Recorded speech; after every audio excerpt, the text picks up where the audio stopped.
We have HR Gov up first, and or I'm sorry, I did this from the very beginning. Gov HR up first, and we Heidi is going to join us. We've had a little bit of connection problem with this, but before we begin, I'm going to ask Emily to give us an overview of the presentation process. Okay, good morning, commissioners, and more importantly, happy Friday. We've almost made it. This week's felt like a little bit of a marathon, but just to go over the process that we have done for today. So we have 3 presentations from recruiting firms that we discussed on Wednesday. The times are going to be 8:30, 9, and 9:30. The presentations are focused on what that they can bring to the process and what is the differentiating factors so that you get a feel of the recruiting firms so you can make the best selection. We are going to hold questions until all 3 have presented. To Commissioner Reed's point that we're trying to make this as equal and fair as possible, obviously being publicly broadcasted under the sunshine, they can listen to each other's presentations should they choose, but they're all focused on themselves. At the end of the 3 presentations, they will have a chance to speak again, and you can direct questions towards all 3 of them or individually. So if you have questions, please write them down and do not ask them till after all 3 have presented.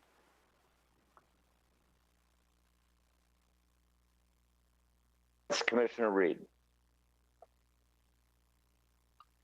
There again, I think it's the process sounds good. There again, I don't feel that the other 2 candidates should hear what the other candidates having to say. I'd like to hear fresh ideas from them as opposed to them maybe expanding. And I just think that's the protocol I would like to take. And maybe they could mute off until not hear what other people are saying until we're done with that particular presentation.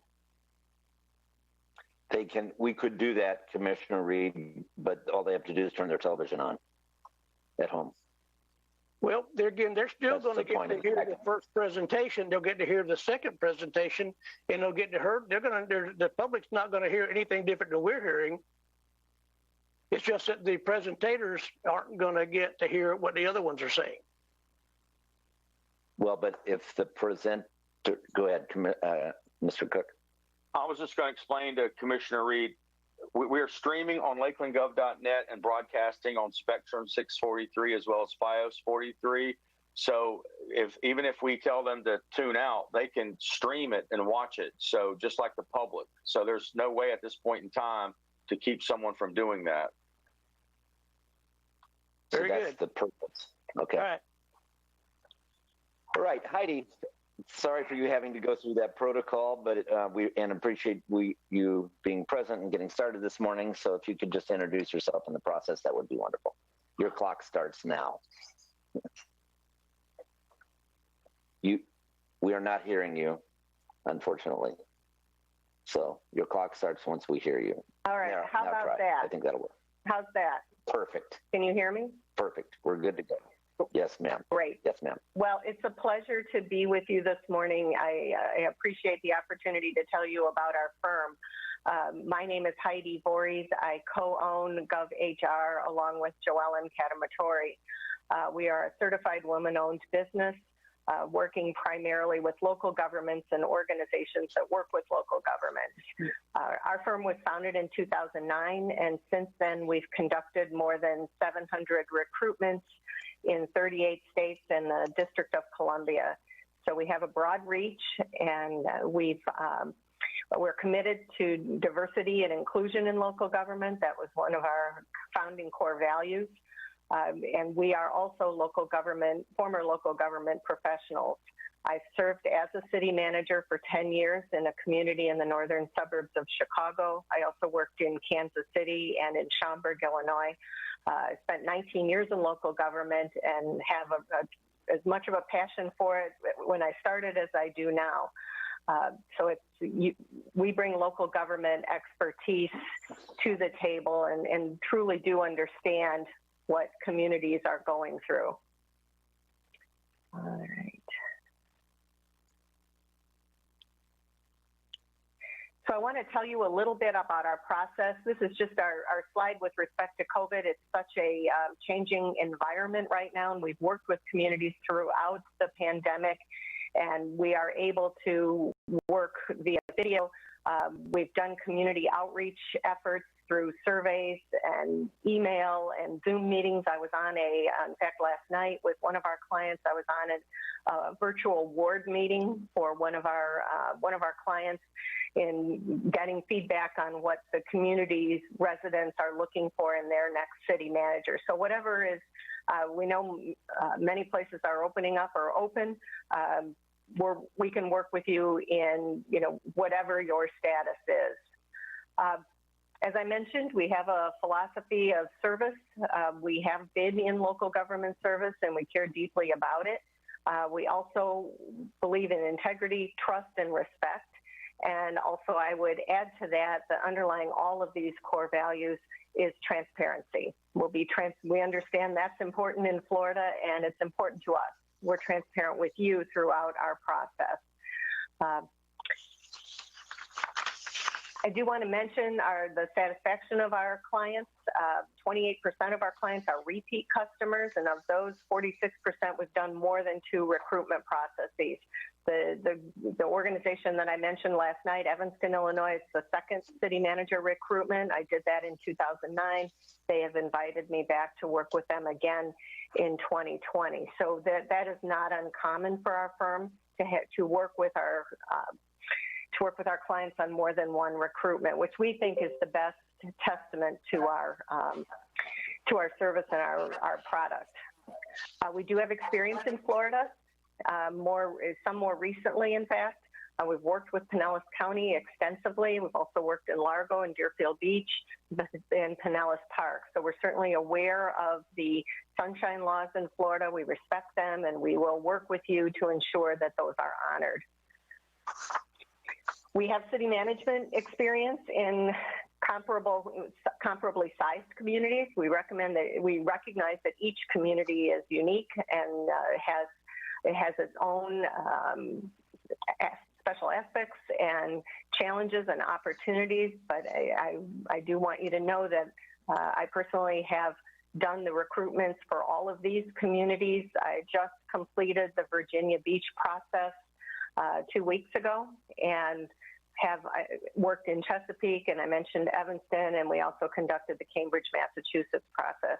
And I want to mention that in a number of these places, particularly Cambridge, Evanston, and years ago, in 2015, we did the Ferguson, Missouri process following the Michael Brown shooting, where community engagement was extremely important. And that's something that we feel we're very strong in. We've worked with community focus groups. I think in Cambridge, we had more than 28 different focus groups that we met with. We've done surveys. We can do a dedicated email. So if someone wants to just email us their thoughts with respect to the city manager's qualifications and the challenges of the community, they can do that. We have open meetings with residents. So we are very skilled in community engagement. 2 years ago, I conducted the public engagement process for the City of Austin, Texas police chief. There were every possible way that someone could weigh in was utilized, from their 311 system to focus groups, Twitter, PBS appearances, and just general public appearances, and we facilitated all of that. So we have a lot of experience in community engagement, depending on what you would like to do in that area. We do think it's very important to get to know the community as you see it. Our initial process is to meet individually with you, to tour the community if that's possible, and to also meet with any organizations, residents, employees that you deem appropriate, and we can make some of those recommendations as well. And all of that leads to the development of a recruitment tool. It's a position announcement and a marketing brochure that is emailed and posted widely about the City of Lakeland and what your current challenges are. I've reviewed your budget. I've looked at your website, and know that it's a wonderful place with a thriving downtown. You're working on some additional things in your core downtown, and know that there's some extremely appealing opportunities for a city manager candidate. So I think one of our strengths, in addition to getting to know you and understanding what you're seeking in your next city manager, is candidate outreach. We make extensive use of social media.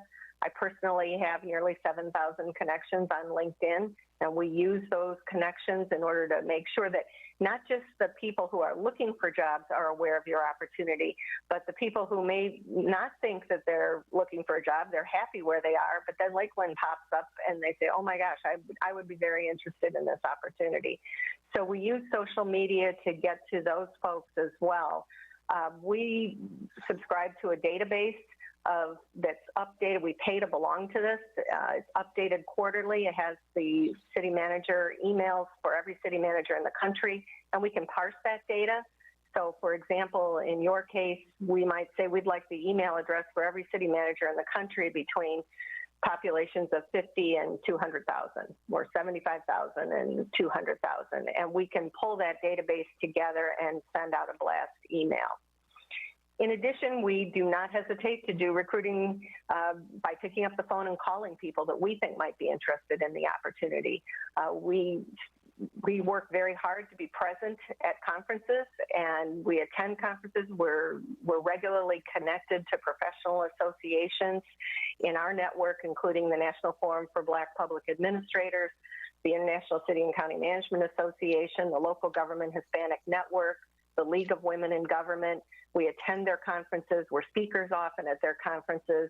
And so we are very connected into the city management community and know a lot of potential candidates, and don't hesitate to reach out to them using the conventional means, telephone, email, LinkedIn, so that they're aware of this and can consider it as they look at their career goals. We recognize that we're a representative of yours in the process, and how we conduct ourselves is important. We acknowledge all of the candidates' materials. They get an immediate response from us. And then we look at it, we take that recruitment brochure that we have developed with you, and of course you would have approved that. And we look at all the candidates' credentials and background against what you've told us you're seeking in the candidates. We also will do video interviews with those candidates. We personally will interview them via video. We do reference calls, background checks, social media reviews, so that we know as much as possible about each candidate before presenting them to you. And we can also set up a video screening process that you can access as well. So if there's 2 or 3 things that you're interested in with respect to the candidates, we can make sure that you get a YouTube-like video of each of the candidates answering those questions. So if there's 10 finalist candidates that we are submitting, that we are recommending you consider for interview, each of them can make one of these videos and you can look at that. So that gives you some additional insight into the candidate. So if that's something you're interested in, we can absolutely make that happen. You may be interested in their economic development skills, their municipal finance skills. You're a full service community, with an airport, an electric utility, water utilities. Those kinds of skills can be very important in seeking your next city manager. So we can also make sure that happens. As I mentioned some of these. I also want you to know, and I talked about transparency in the very beginning, we will provide you with a matrix that shows every candidate who applied against whatever you all decide are the key things you're seeking in those candidates, and we'll evaluate those. So you'll have a snapshot view of every single person who's applied for the position and our evaluation of them. And that is something, then we present the report to you. We give you all of the information about each of the candidates that we've met with and that we've conducted a due diligence process on. We're there to help you facilitate the selection of the candidates, to arrange for any additional inquiries that we would make on their background, verify their education, go through the criminal checks, make sure that that you have all the information that you need to make an informed decision. We will also prepare interview questions for your review, and you can edit those prior to the interview, and we'll prepare an interview packet for you as well. And we will be on site with you during the interviewing process. Sitting in the back, this is your process. We are just there to make sure that the candidates are prepared for the interview, and then you all can interview them and make your decision. And we're available as well to assist in the negotiation of a contract. And I just want to say one thing about that when we ask candidates, when we're doing our due diligence on their background, we do ask them their expected compensation. We don't ask them what they're currently making due to state laws that prohibit that. But we do ask what their expected compensation is, so that we don't get to the end of a process and find that you're in one place and the candidate's in another. So that's something, we know that we would be publishing a salary range, but sometimes people think, well, I know they'll pay me more. And so that's something that we don't ever see happen at the end of our processes, that there's a disconnect between what the candidate is looking for and what you are willing to pay. We really believe this is a partnership and that we are there for you. And as you know, I always say we, because there's a team of us. We're spread out across the country. Our headquarters are in the Chicago area, but we have consultants across the country. If we were hired, I would be the person you would work with. I would be the only one that you would see on a regular basis. But we have a whole team behind us working on marketing. We have dedicated marketing staff that are always pushing out our jobs. We have a dedicated recruitment coordinator to each process and a dedicated reference specialist to each process. So that team is working with me to ensure that we are providing you with a highly qualified, diverse candidate pool to lead your city. I think that if you talk with our references, you will find that we are very transparent in our dealings with them. that we're highly communicative. You can call us, talk with us at any time in the process. We'll provide you with regular updates, but if there's something else you need, we are available for that. We're very committed to the local government profession. As I mentioned earlier, we regularly attend conferences. We've been active during the COVID pandemic in working with our colleagues who are going through furloughs, who are going through cutbacks. And so we feel that we understand the local government environment during these times. We will stay with you until you have the ideal candidate. So if you come back and say after that first round, you know, we're not sure we found the right person, or there's disagreements. Sometimes, you know, councils are firmly divided, you know, and split on candidates. We can come back and bring you additional candidates for no further consulting fee. That happens very rarely, but we want you to know that we're with you until the end. And we do have a one-year guarantee that if the candidate leaves or you ask the candidate to leave for any reason, we come back and do the recruitment for no additional cost.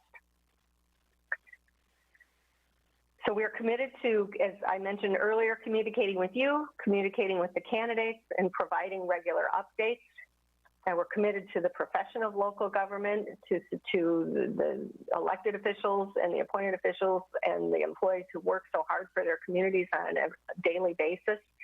And we're also very committed to transparency, diversity, and inclusion in local government. And we would love the opportunity to work with you. We feel that we have an excellent reputation, that we make extensive use of social media to ensure that your position is marketed across the country, and that any candidate who might be interested has an opportunity to look at it. So thank you very much for your time this morning. I appreciate the opportunity to talk with you, and look forward to answering any questions at the conclusion of all your interviews. Thank you very much, Heidi. And we will do this, write down, perhaps take a minute or two to write down your questions if you want to think of some, so that you can save those for when we get to the very end. And at 8:55, let's start our second presentation.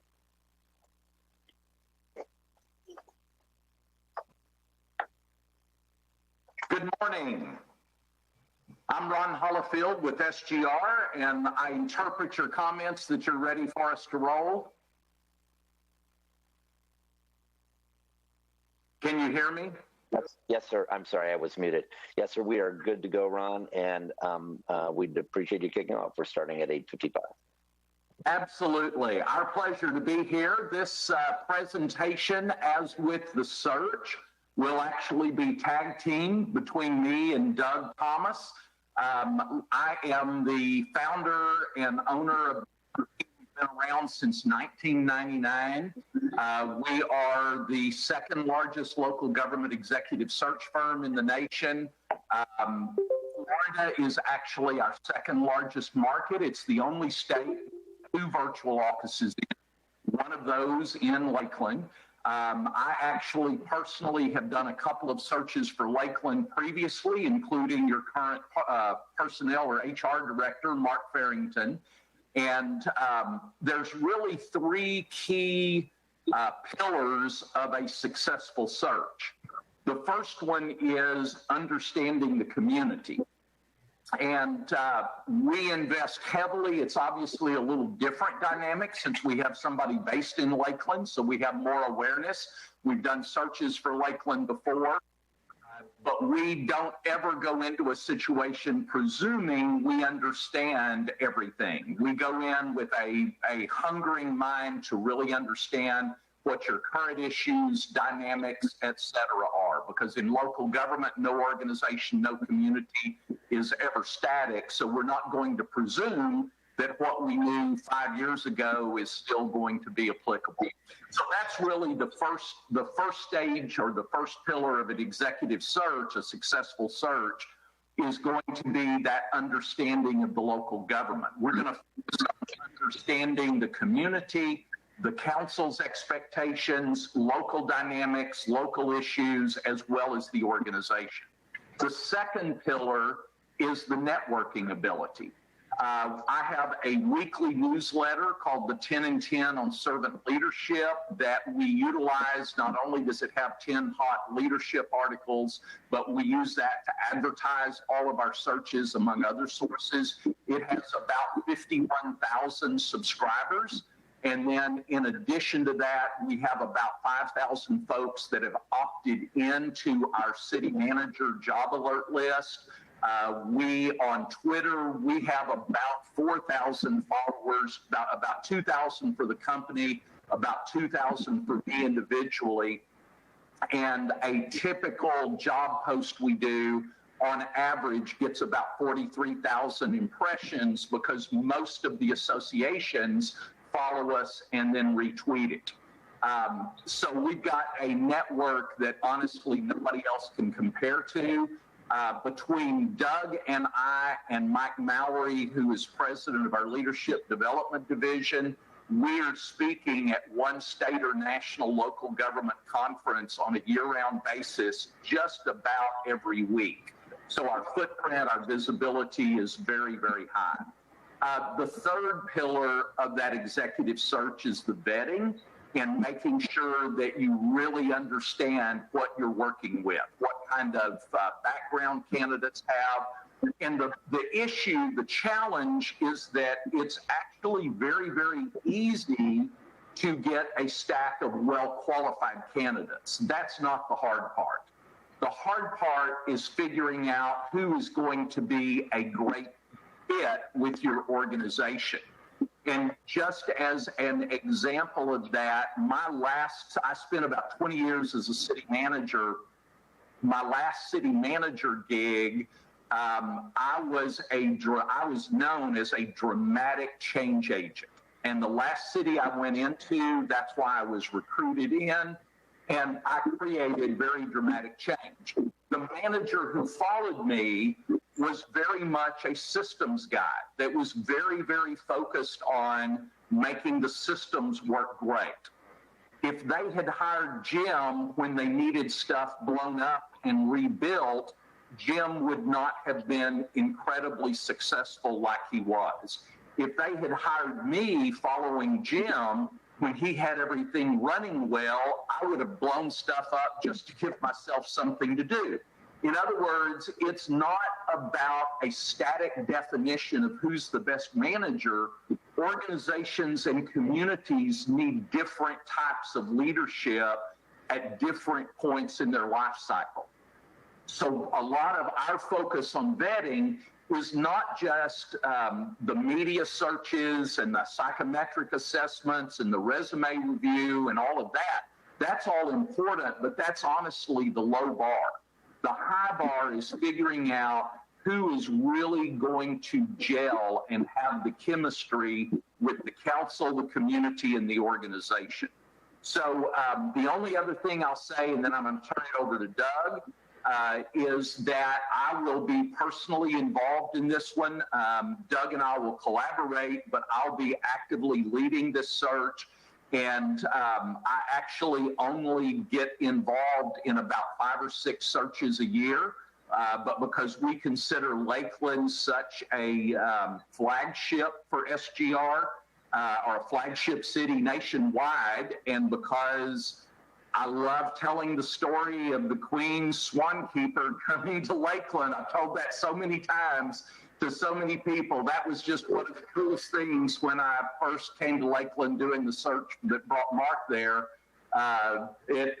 Lakeland's a great place to get to come and visit and all of that, and I'm fortunate I get to kind of pick which ones that I engage in. So I actually will be directly involved in this one. And I literally only do 5 or 6 searches personally a year and be involved with that. So with that, I'm going to turn it over to Doug, who's going to go a little bit more into the mechanics of the presentation, of the search.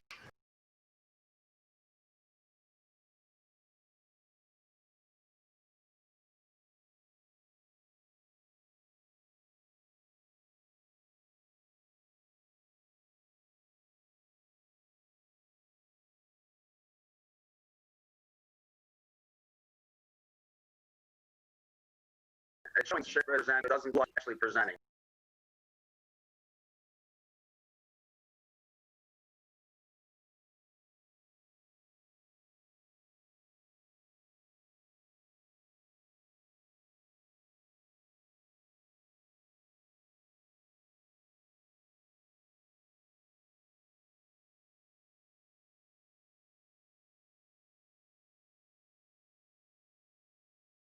in the Austin area. Ironically, this feels odd. I'm not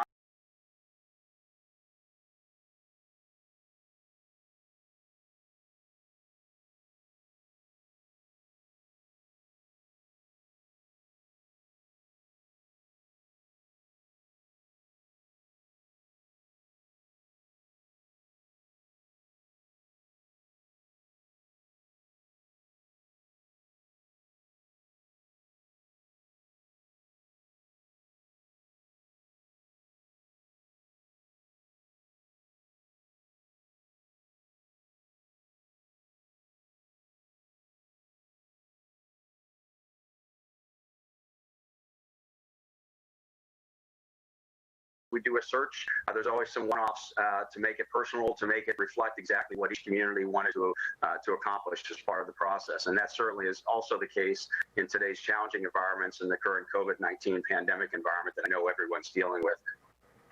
So it all starts at the front end with us fully understanding the nature of the organization, the nature of the challenges and the issues that take place, and trying to help identify and crystallize your individual and collective thoughts as elected officials. We typically also meet with all the direct report staffs, all your department heads, and then I also typically meet with a variety of community stakeholders. These could be neighborhood associations, they could be community groups, it could be the Chamber of Commerce, whatever the connection will be, so that we fully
And so what SDR does very, very well with a person that's dedicated to our social media outreach, every platform, whether it's Facebook, Pinterest, our tenant newsletter, LinkedIn, Twitter, Instagram, that all those platforms look and feel a little differently. They all have different times where passive candidates based on research are available and looking at things. So our effort is very extensive in reaching out to accomplish that. And the reason that's important is when we're all said and done, we regularly track the number of candidates and who gets selected as semifinalists by our clients. And we find that almost 2/3 of our candidates have heard about the position and applied for the position through something SGR has done, as opposed to, as you'll see in this chart, the other types of advertising that will certainly generate some interest. But as I really drive home the point, if you're not out there pounding the pavement and reaching and doing aggressive outreach, your passive candidates are going to miss you, and you're going to miss some very, very good opportunities with very good candidates.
The names of every report, every video article, every newspaper article, things of that nature. And you'll quickly determine whether it's just a recap of a council meeting or an issue, and that'll give you some additional normative insights about how Canada responds to issues in public format.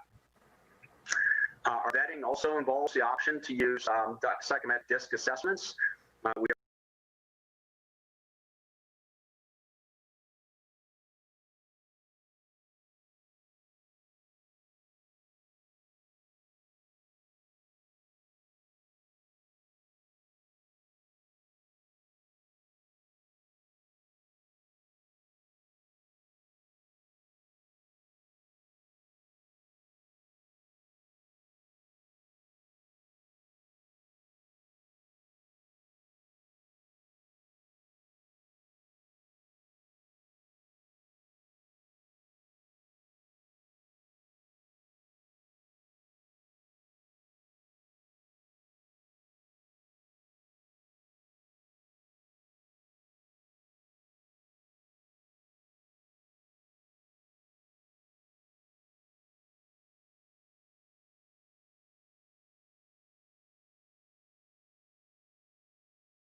comes back. Can y'all hear me? Okay, super. Hear you, Doug. We lost your volume. Okay, I'm going to go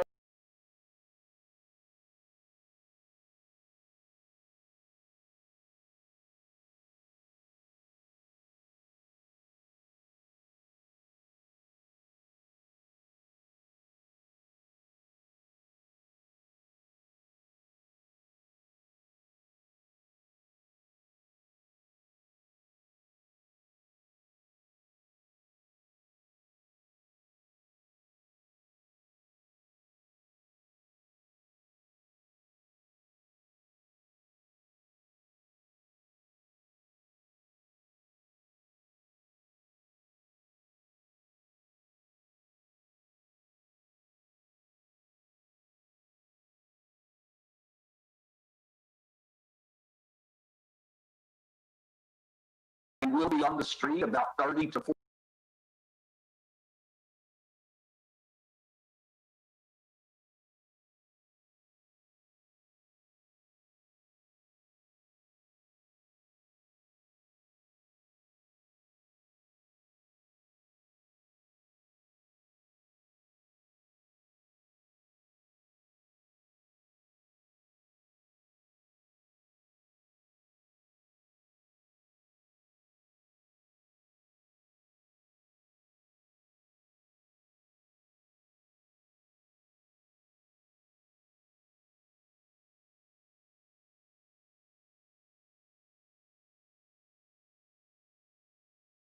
you'll be able to get a comprehensive packet to select the finalists.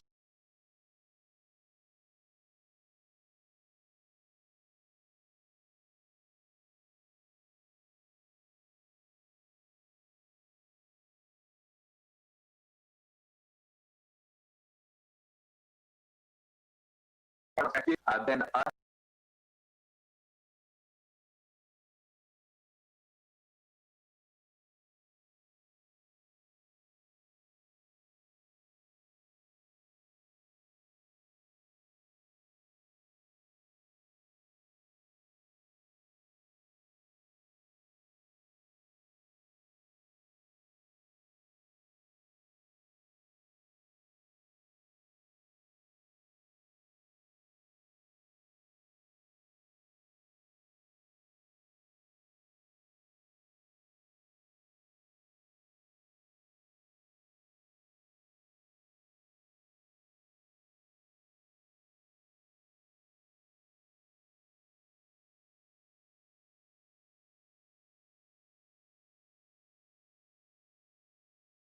we'll check.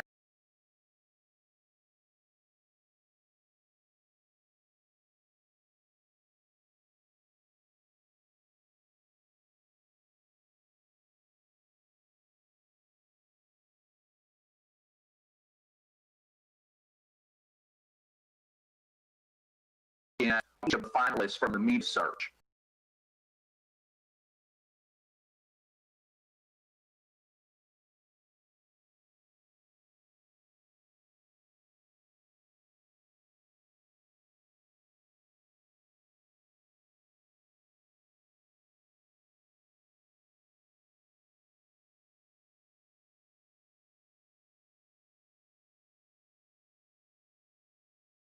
That'll give you a sense of all of the places that we've done searches. As you can see, we're nationwide. Florida is actually our second largest market overall, as I mentioned earlier. Okay, Doug, next slide.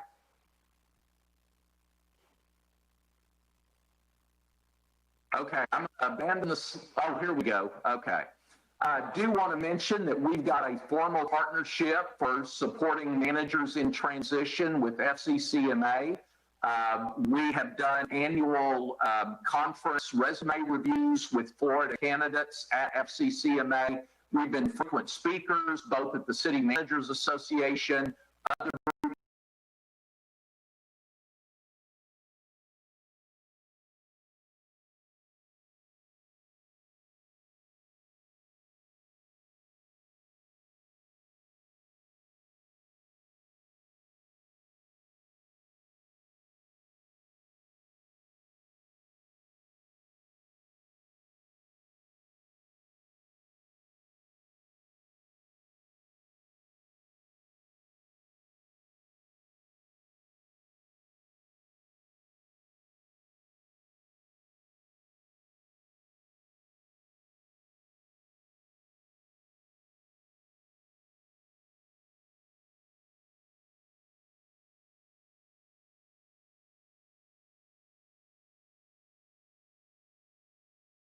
questions for 2 minutes. We're not asking you any at this point in time. And at 9.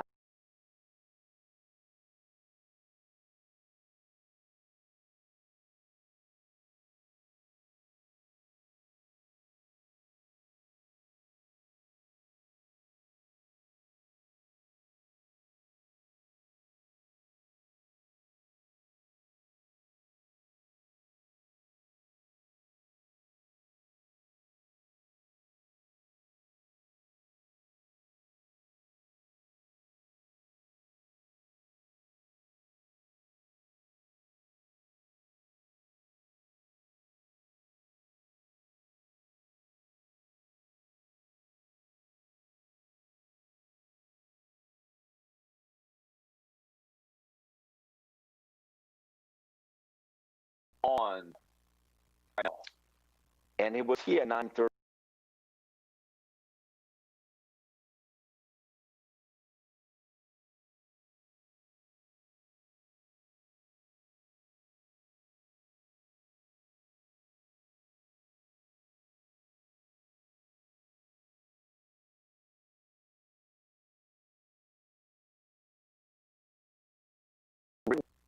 Okay.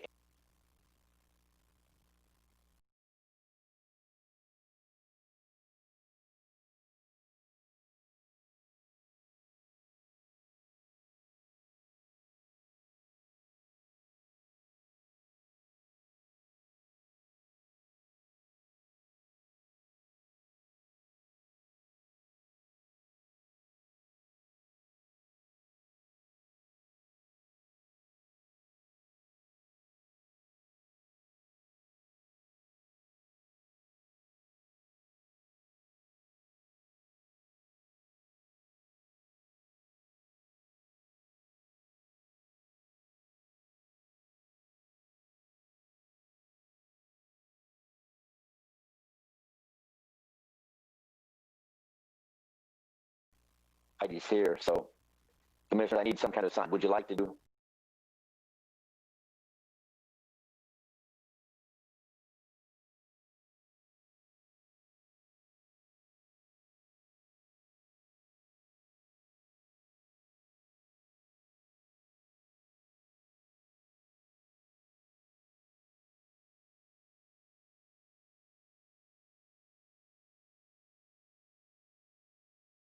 Mayor, that was one of the reasons that we discussed doing all the presentations going through.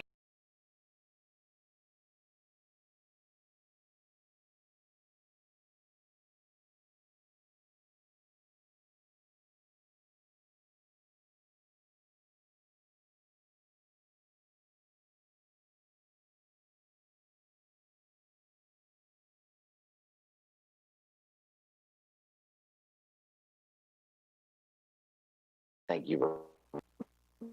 I'm back off.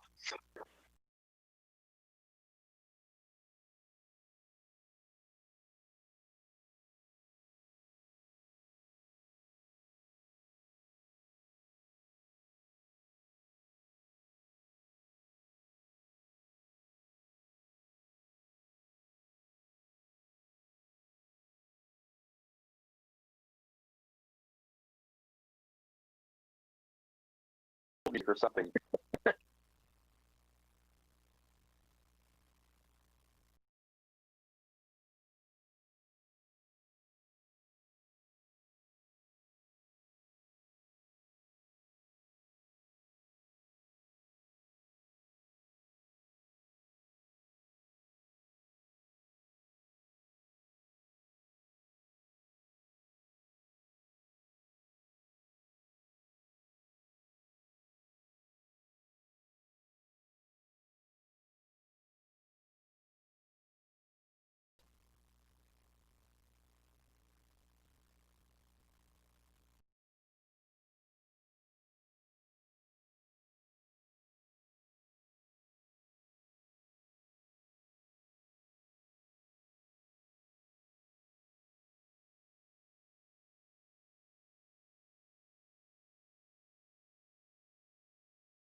Phone.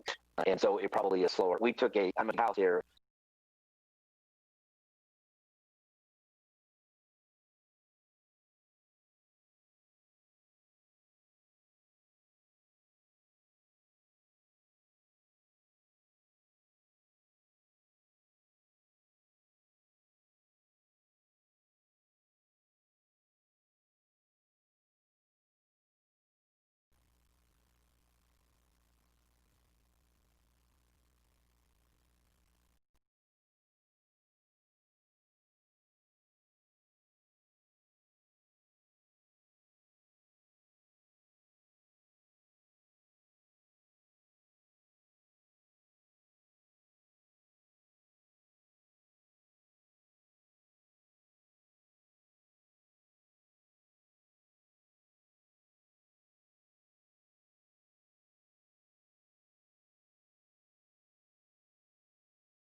frustrating that can be.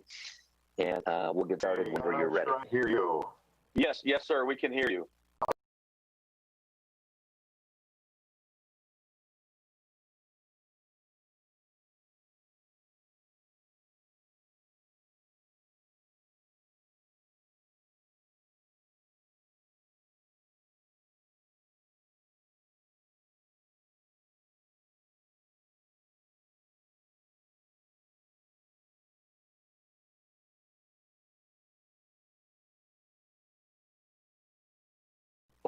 Let's try this one. Gotcha. Sorry.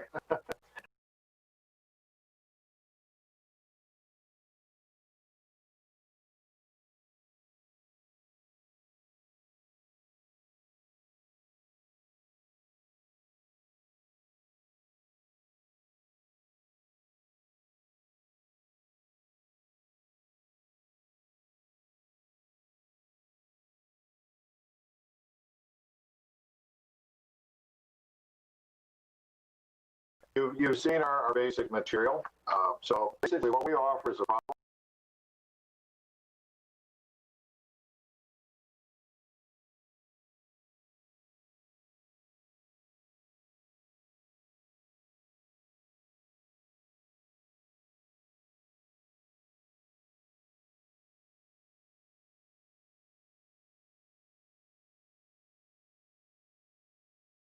We offer a turnkey service, meaning that we're going to do 99.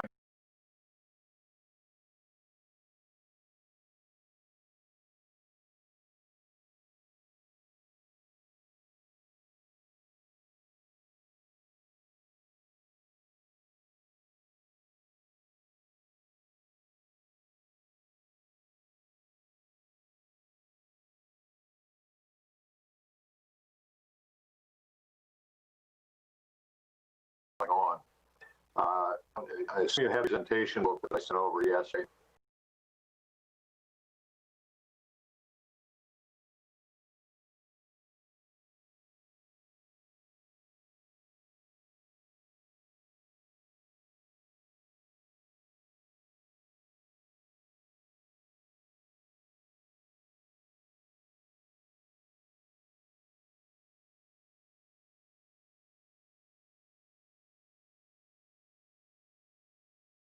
Flash forward 20 years, and we're now we've now worked in 33 states around the United States, and we do a little over twice as many searches.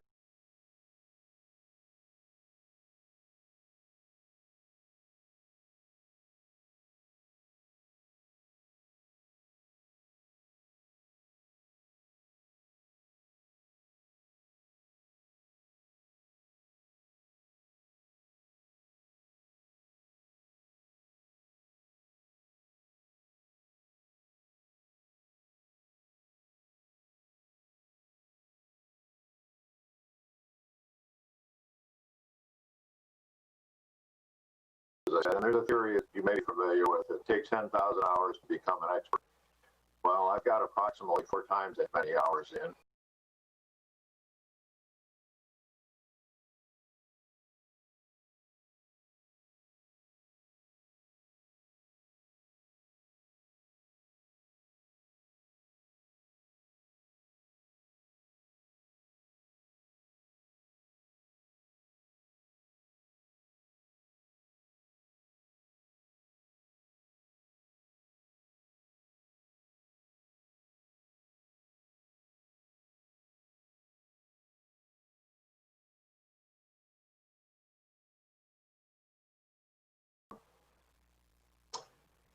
I basically tried it for a few years, decided I wasn't getting the same level of quality, the same results. So I don't have project managers doing searches. So I limit the number of searches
excuse me, 24/6/313. I like to take Sundays off. But, you know, if you need me on Sunday, you've got my cell phone number. Feel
We did a job a few years ago in Brevard County where it was a city attorney, and one of our candidates said, I got this brochure for 6 different people.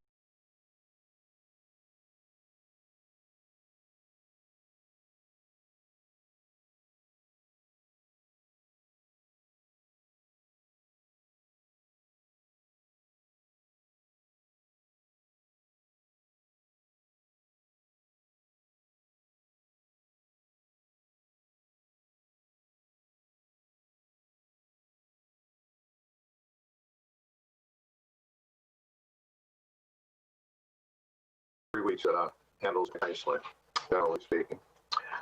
And if we don't find what we like in the first 3 weeks, we'll stick it out there for another 2 and make sure we have what we want.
Once I've satisfied that the candidate really is a top-notch candidate, and I might add, when you're looking at resumes, the best candidates often don't have the best resumes because they haven't been in the market very much, so they haven't learned how to do the best.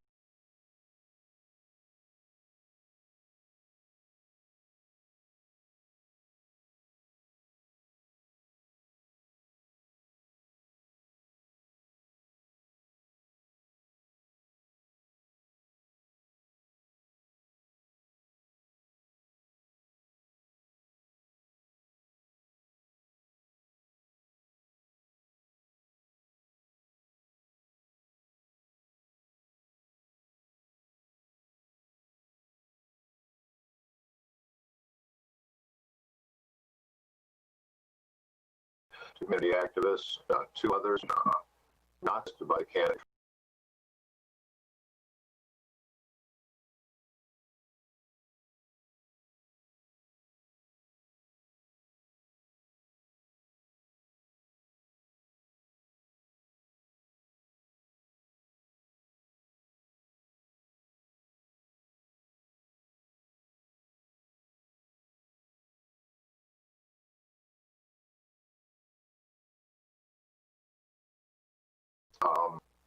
Told it's about 20 people. We don't expect to reach 20 people. It's usually 8 to 12.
Tom, because that's the place where you're going to find the most information about the candidate.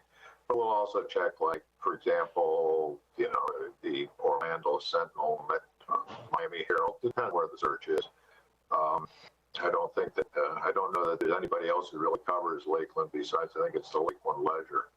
But we'll be through their archives. And we also do Google searches, but the problem with the Google search is that there's so much junk that turns up that the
make a decision, you can move towards hiring.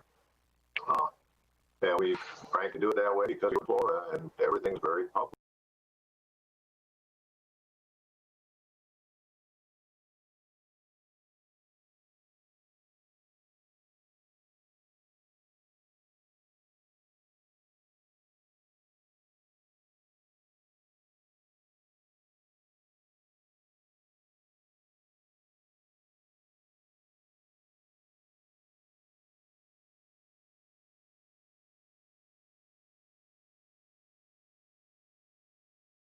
You all might be virtually these days, things are. We'll talk about the candidates and we'll pick ideally 5 candidates to go forward in the process.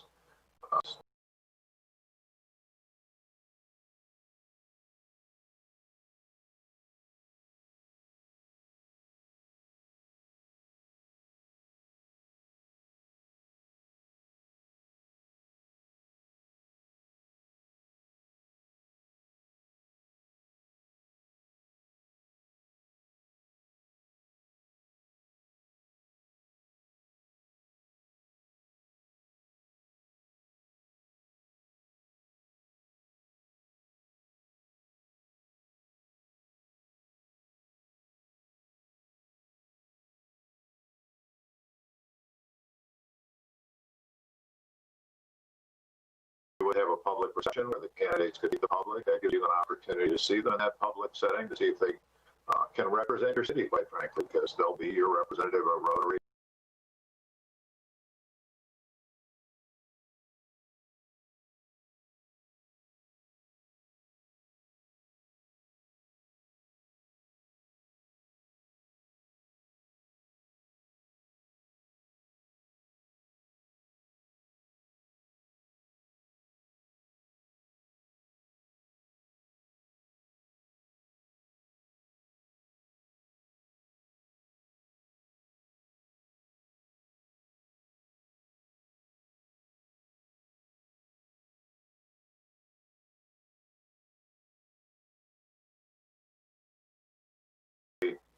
We feel the bottom line is for the city manager, they're going to succeed or fail based on the chemistry they have with each of you.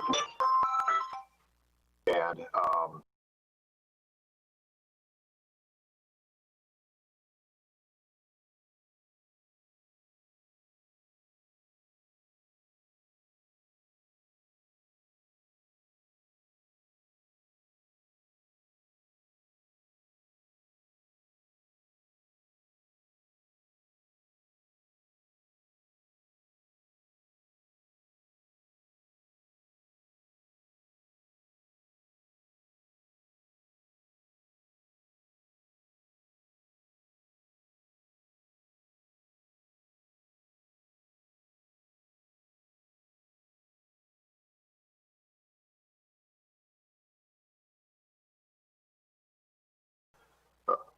social one-on-one with you and also full council meeting. The fourth setting, of course, is their interaction with staff. That's much harder to gauge, but ideally we will have had to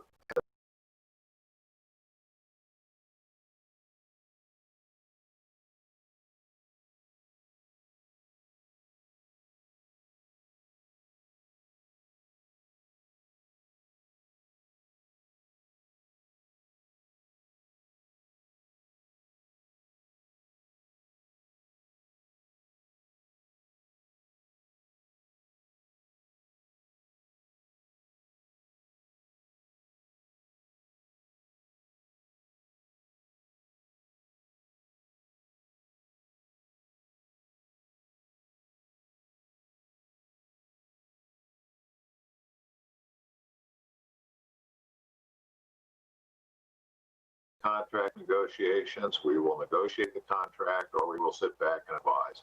We do like to be involved at least as an advisor, because again, our approach to soup to nuts includes everything, and the reason we do that is there's many different places where a city manager search can go astray, go wrong.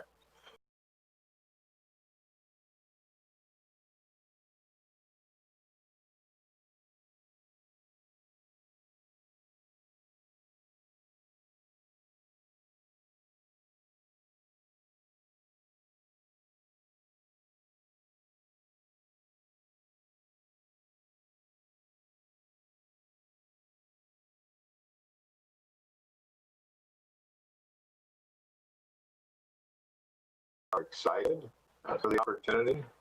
Been to Lakeland several times. I love Lakeland. And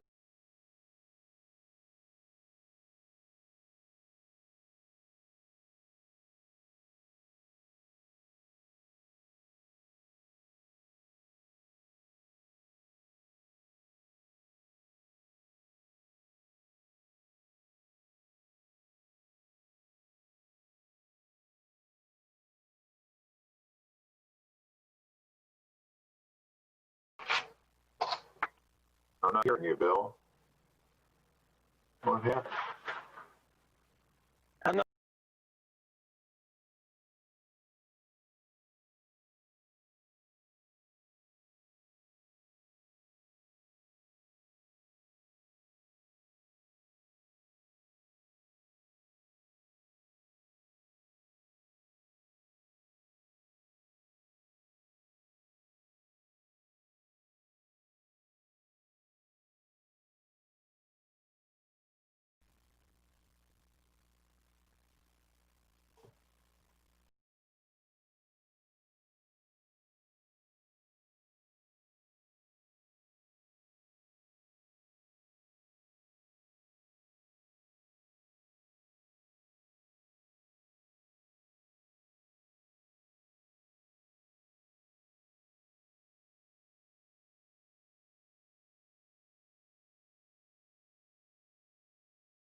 Troubleshooting.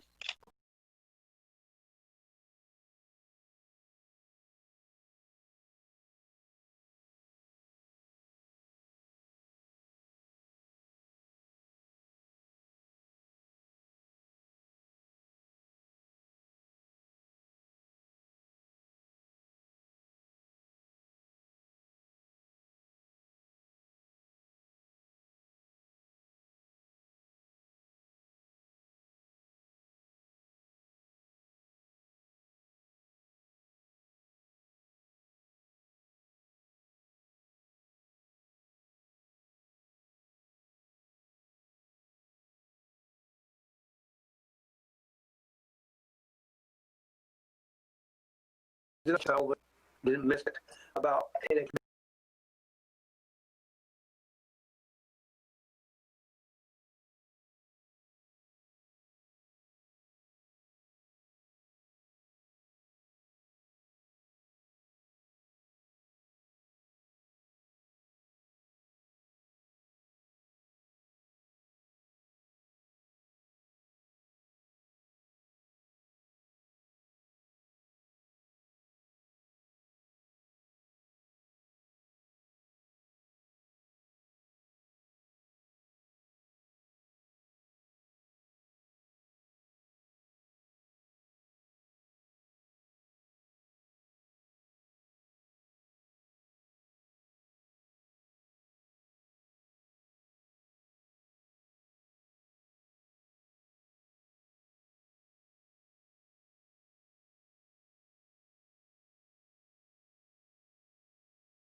With the community, and as I said, some of our clients want us to, some of us don't, but we prefer it. We find that you know,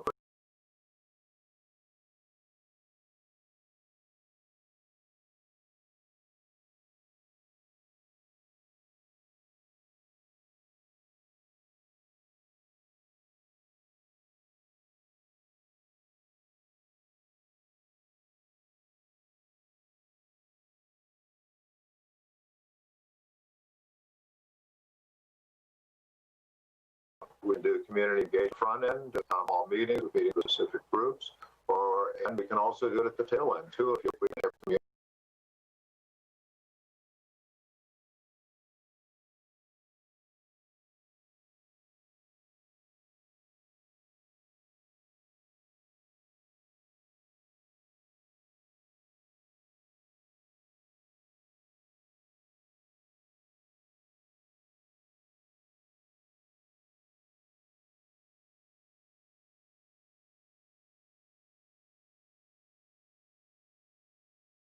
Awkward situation that the newspaper might like to capitalize on. So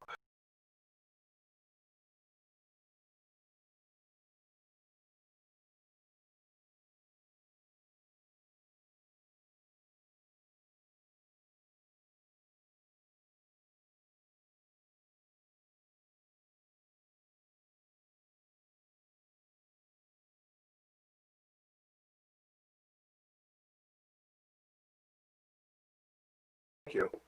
There was one other thing I did check.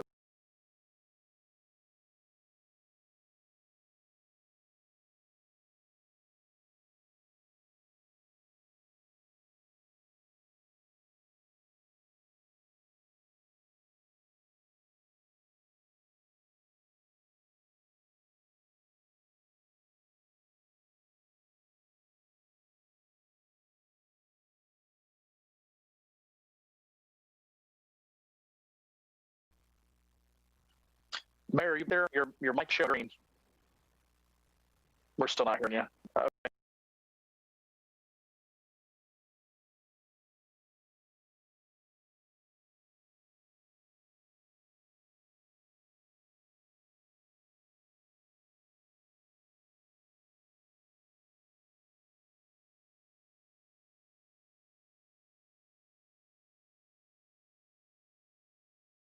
HR, I'll give Heidi's first highlight on the other.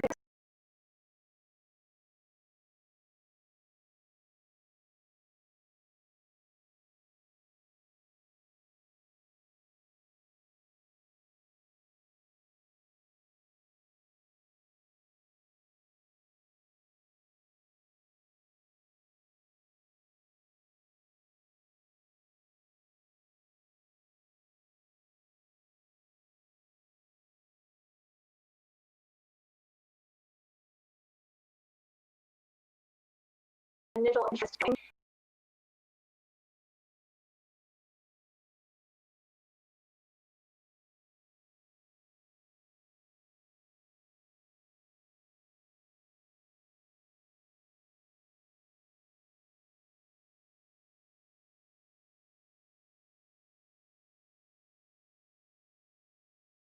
Here's how you incorporate internal candidates.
Back to different parts of your website. So I did read about history of the community. I read about the funds, and I read about your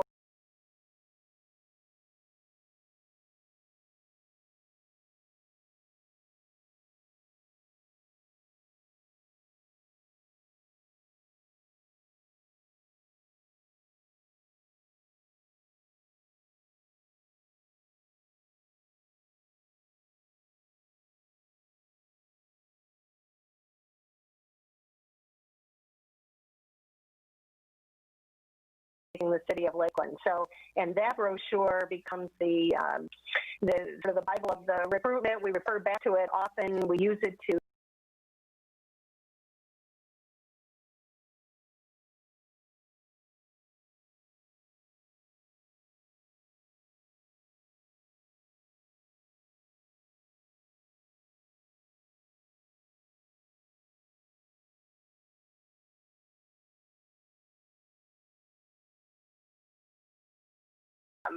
They're dynamic, they're vibrant, they're fun to read, and they give you a lot of information about the community. With respect to internal candidates, we really work with internal candidates.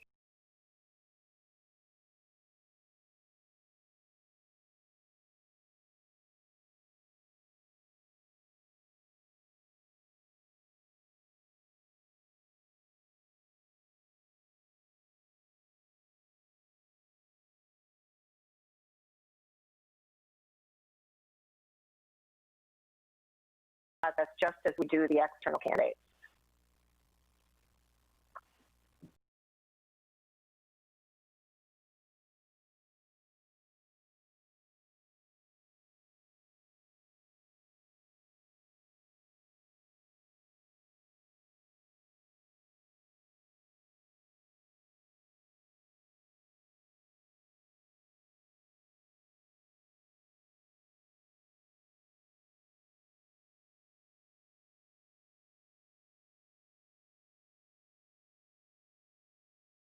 We actually send out a media packet every Friday to all of candidates state.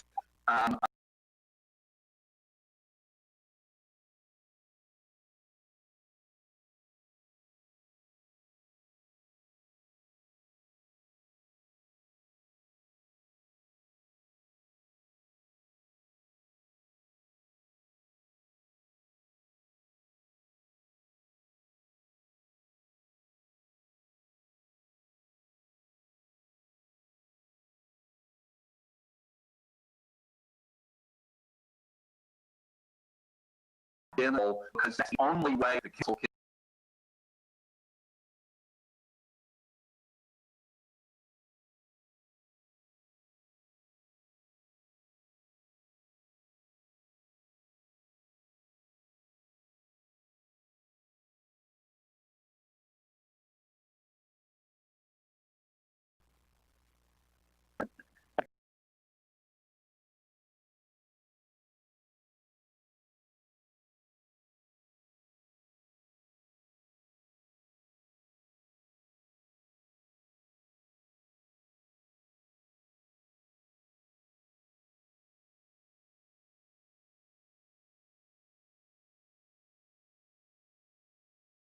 Of the ideal candidate, we actually have a section in the brochure that refers to the internal candidate because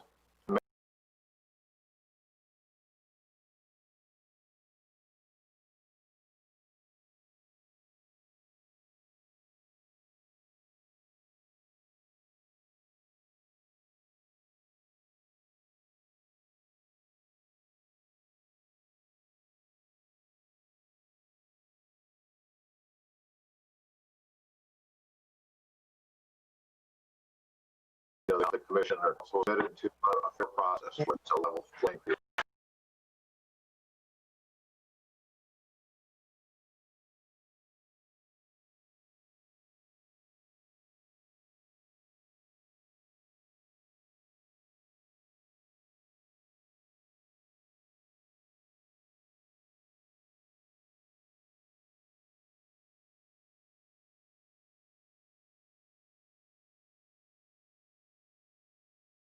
So it's a balancing.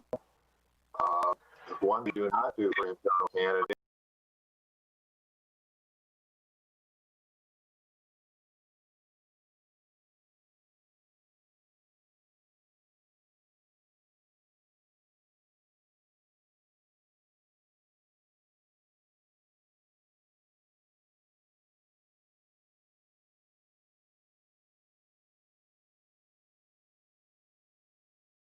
On paper, exactly what you think of the candidate, and in some cases, we don't know whether that would be would he be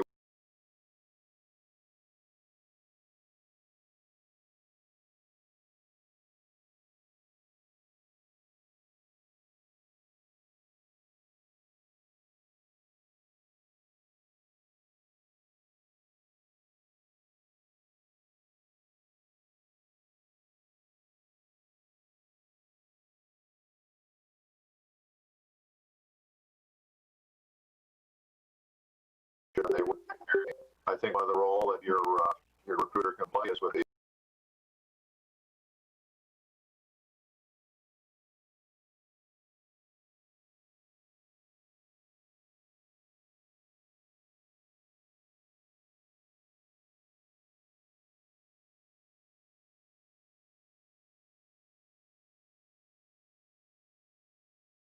that happened earlier this week in Colorado in the internal candidate.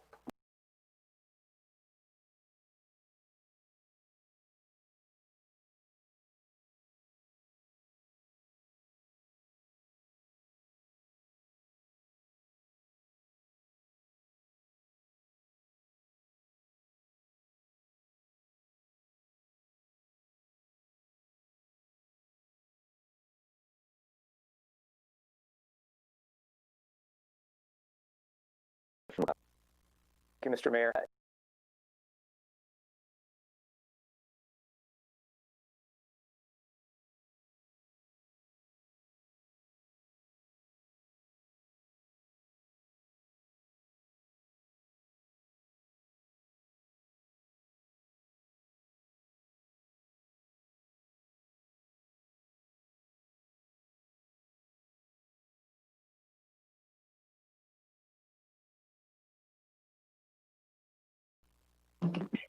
Can everybody hear me okay?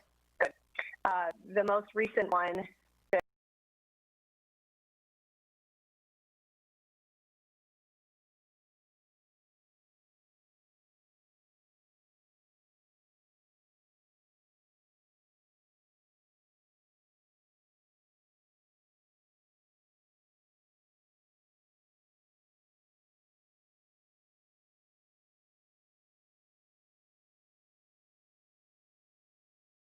be, while they have a vibrant town center and resort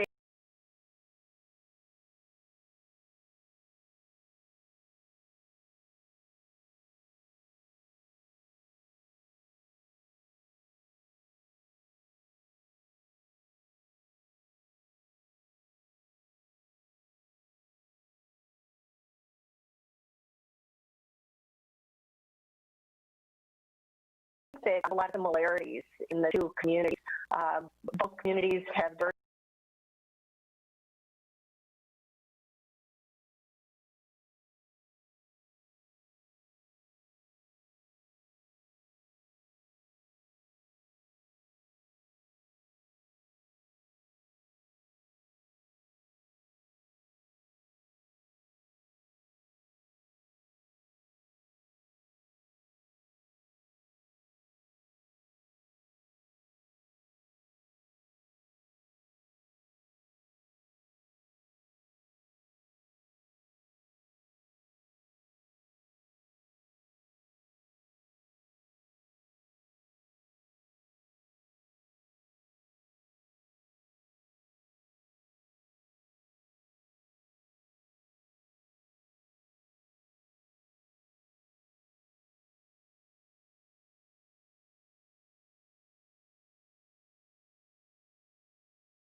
into the interviews of candidates.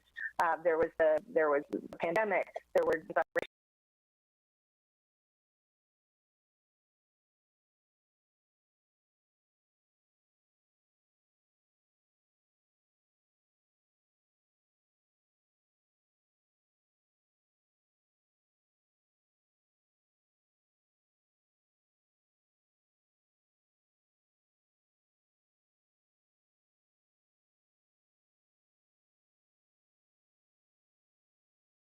in there that we had to, it was such a large room, we were able to accommodate that. So a lot of coordination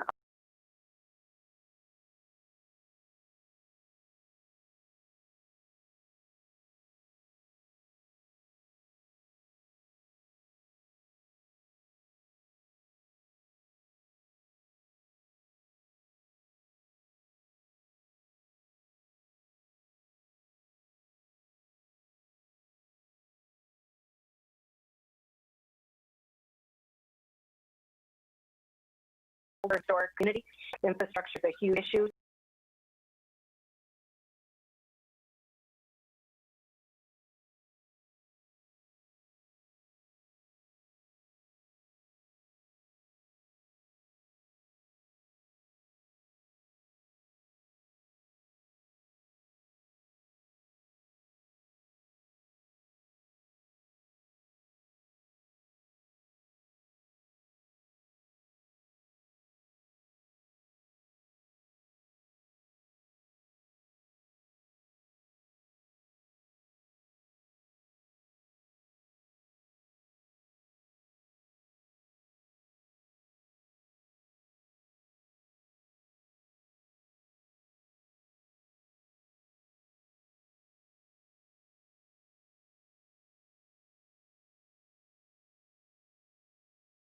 sure, although as I said in the intro, I personally do about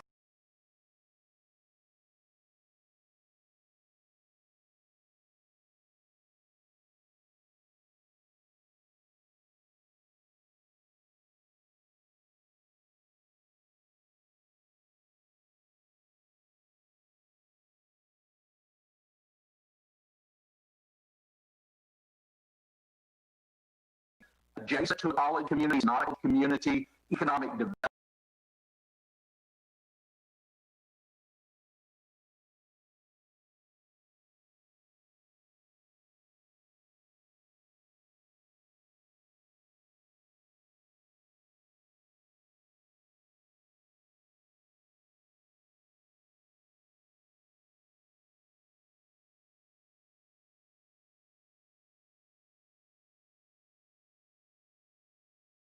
About 400,000.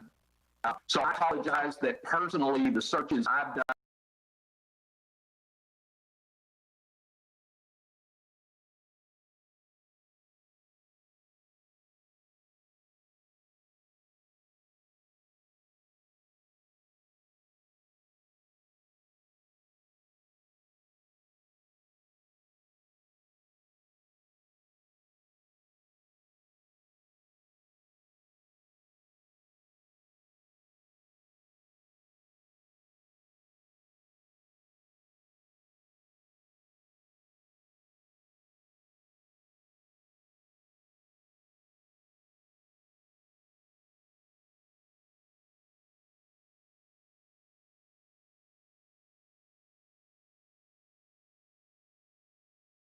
Yeah, and one of those is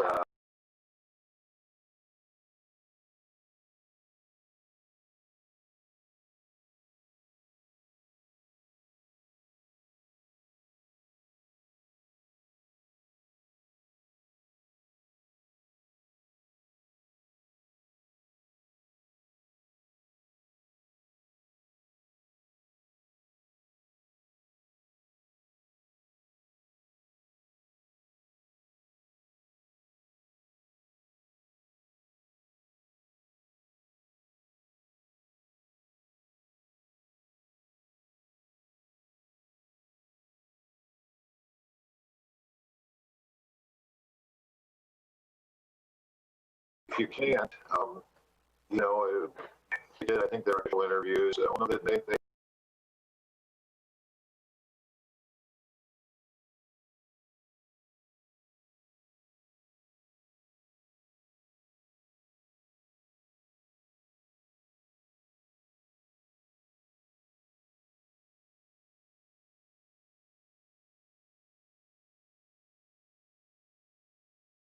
the one thing that I haven't tried yet that I'd like to try in a situation like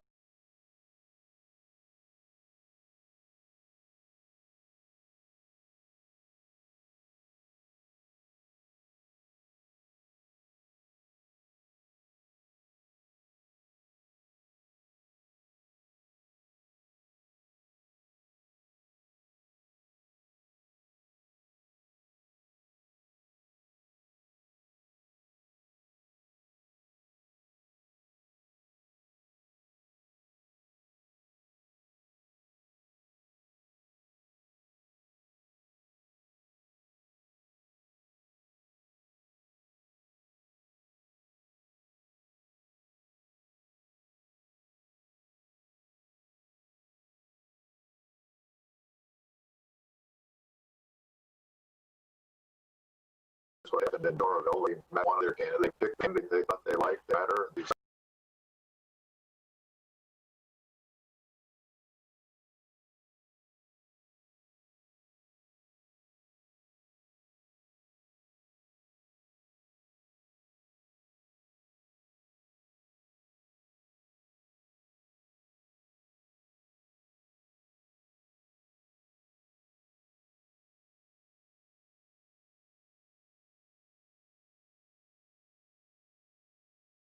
As I said, everything went fairly well in Cape Coral, fit in the reception.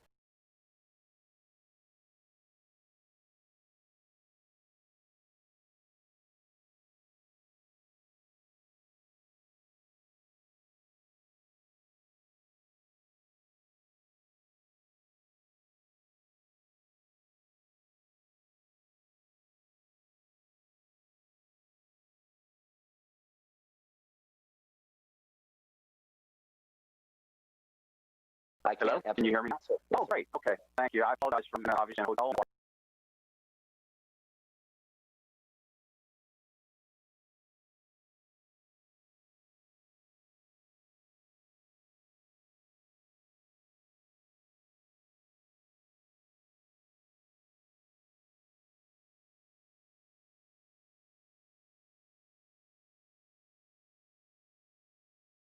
Only about 2,000 municipal public power communities across the country.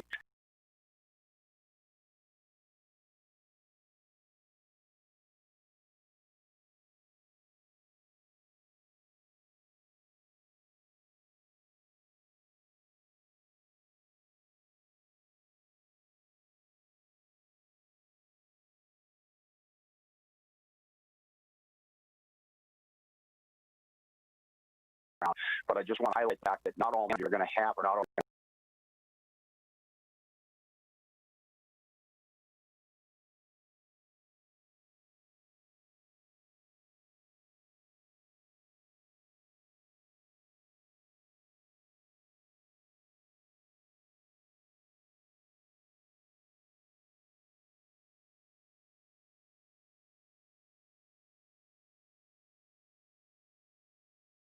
a hodgepodge of a few. For example, when we were involved, I did the search for Palm Coast conference.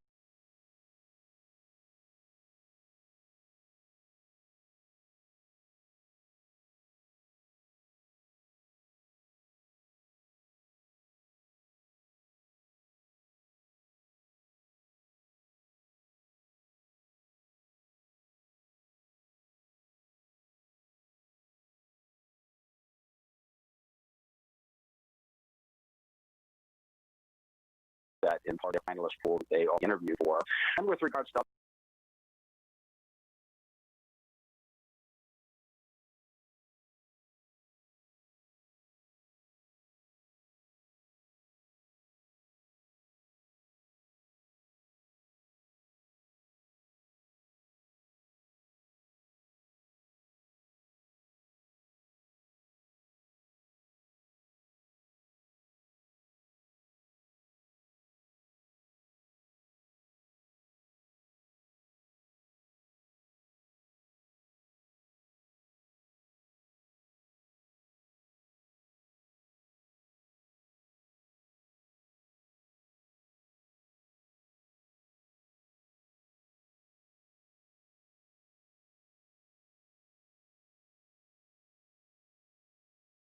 you can overdo some of those efforts. But so I guess what I'm trying to imply is that each search will be different.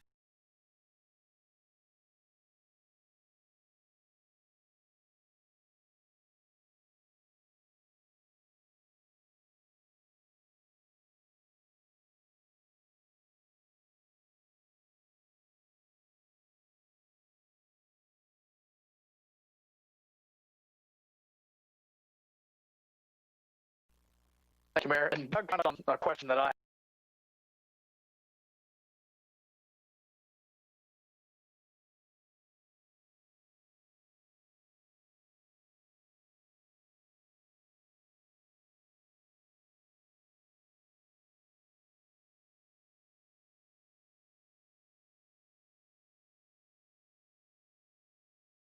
Heidi had told us in the Virginia Beach search, they ultimately landed on hiring someone who was a manager in Cincinnati.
be available. It is the complexity and the size of a community is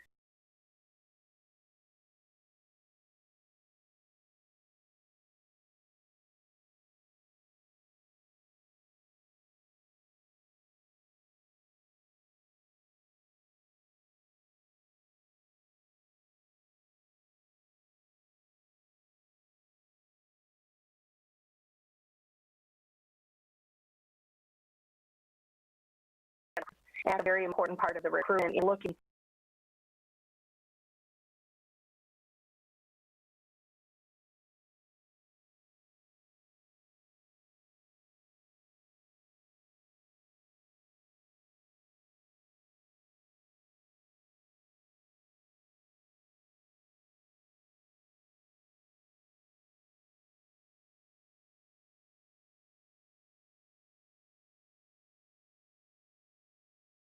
he had been in a he had a but he had done so many things with respect to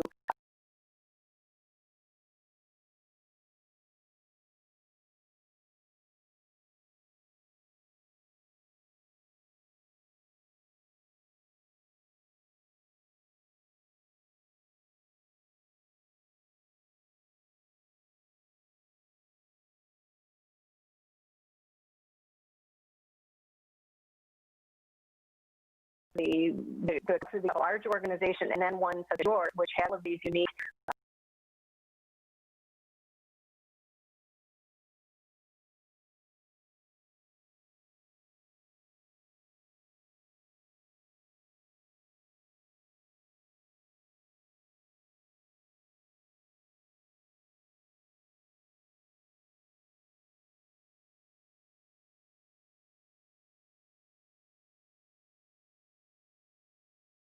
when we put together that matrix of candidates and what those abilities are, you know, a lot of times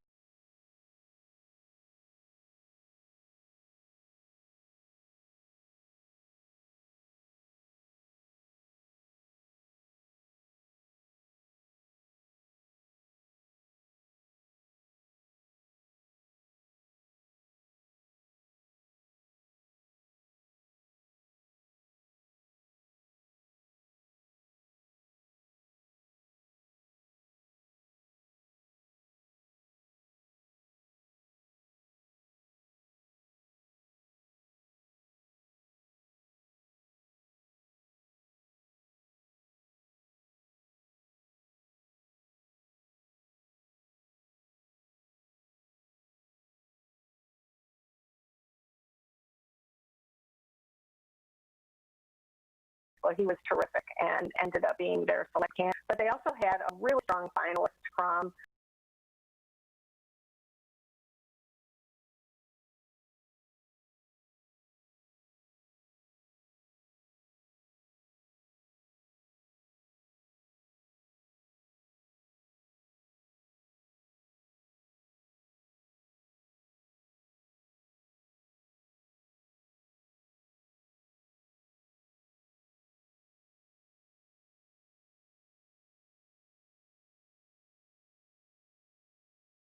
Arizona, and that they want to come back. We had a candidate move one time, believe it or not, from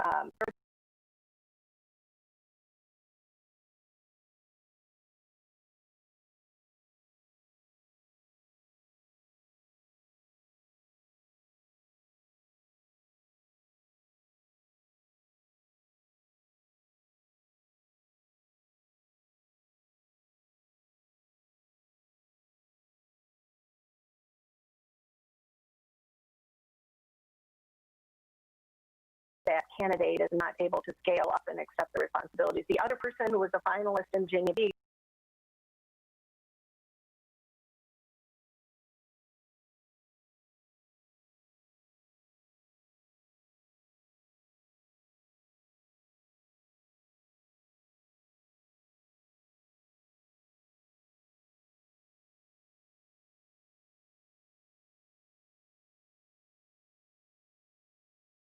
Yes, sir, I would. Curious to hear the other strength on that.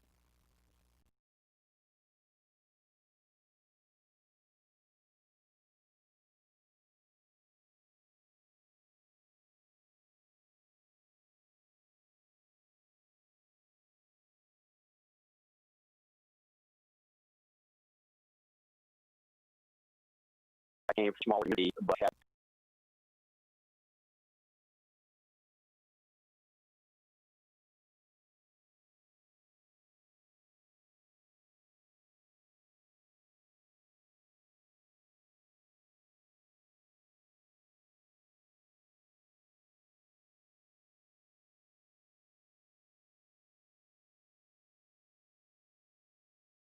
you have to manage the organization differently. The previous unit was 100 employees. I knew most of the employees.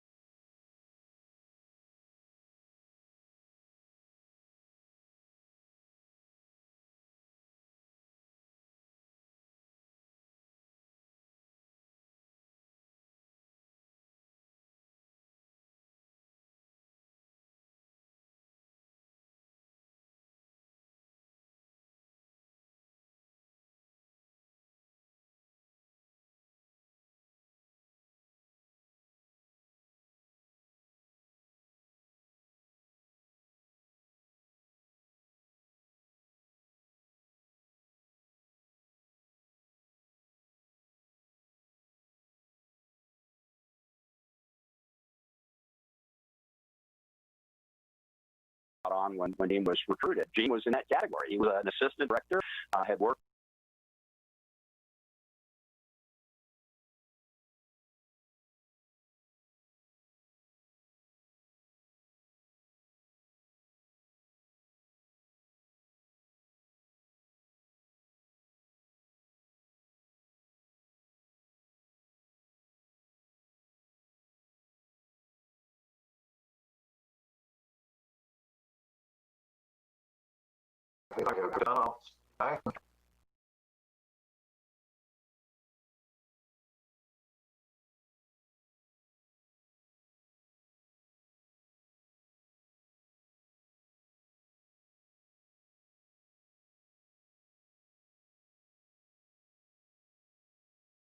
Whether or not they can make a transition or not. One of the things that's interesting is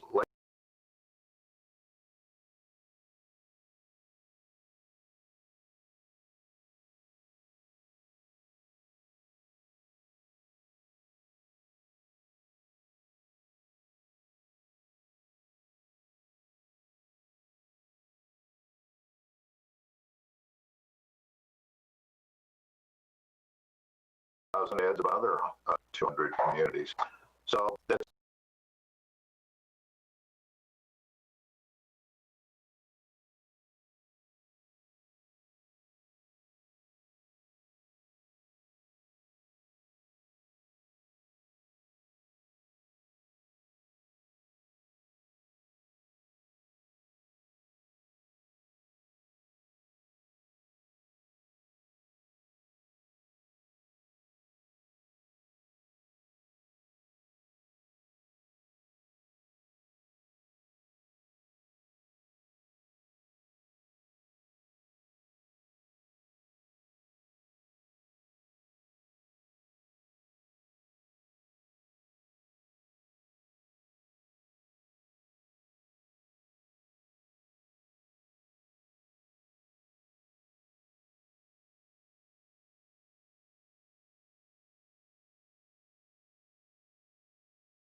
Lauderdale, than Gainesville.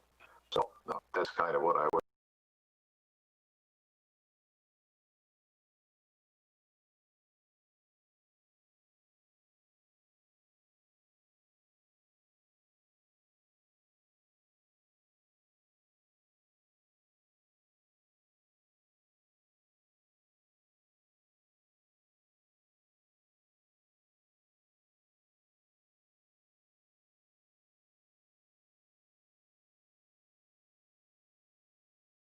And our standards, like Doug has been here 12 years, Tony's at the 5-year mark, but even prior to Doug, we have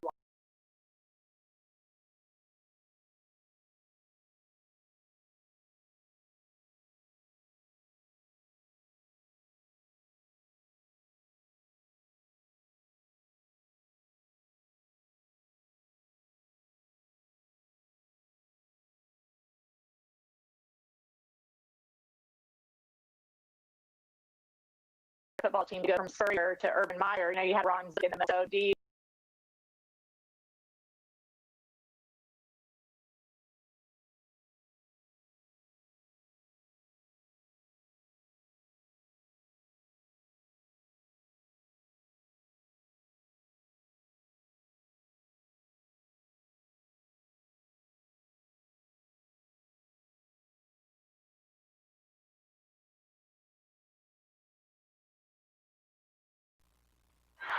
Okay, with respect to diversity and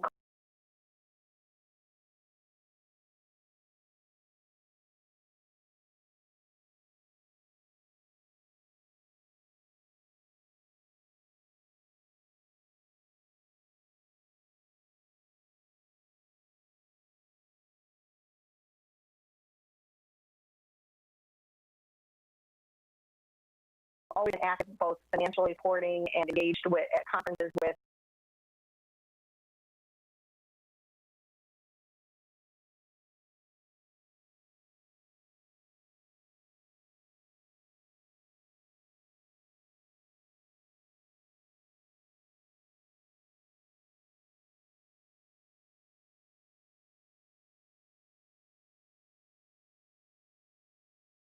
present. I was a presenter today with the local government Hispanic network.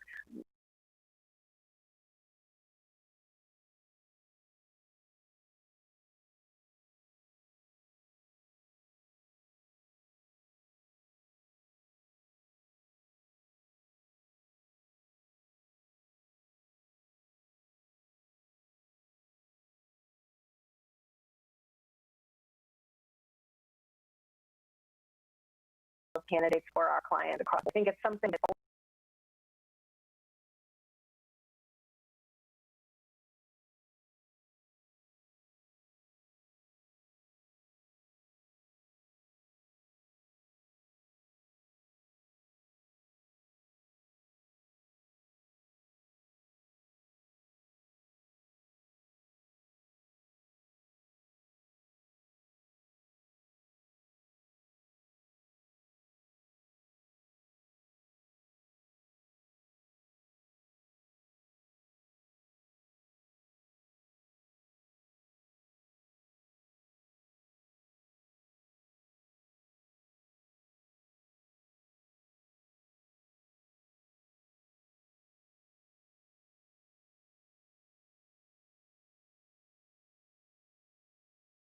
and I've thought about this. Sometimes you have a long-standing city manager, the next person sometimes is shorter tenure.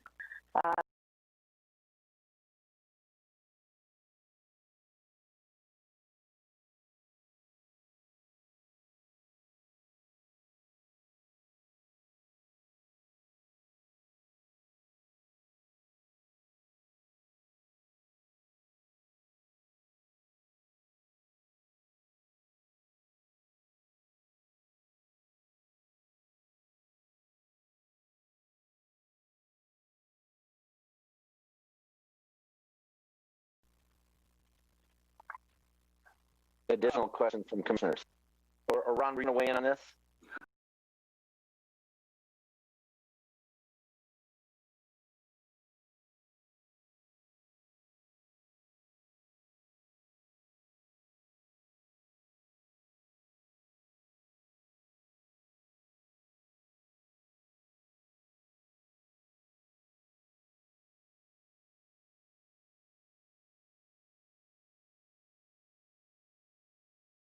We actually, Heidi and I had conversations about how we take the lead of the recruiting firms to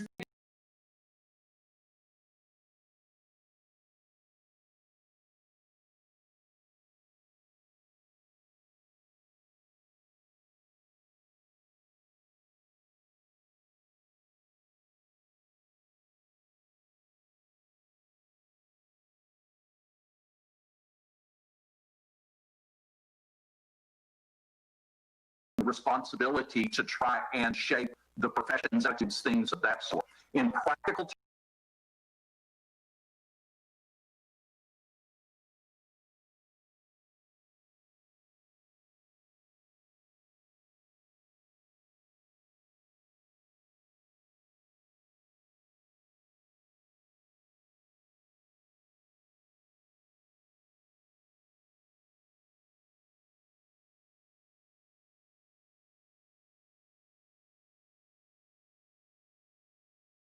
We absolutely reach out. We aggressively like to take a very broad approach to building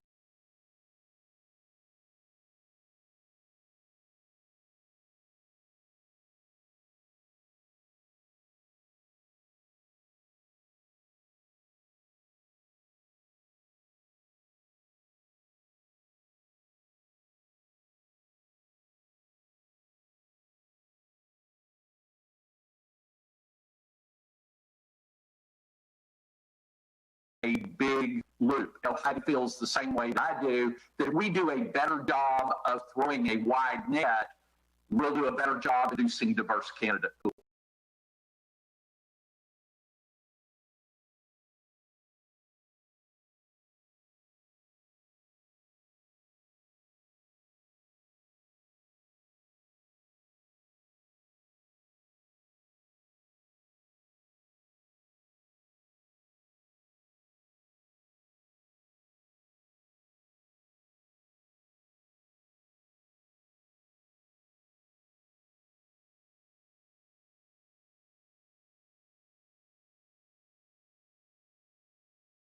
And that trade. You're on, Tom.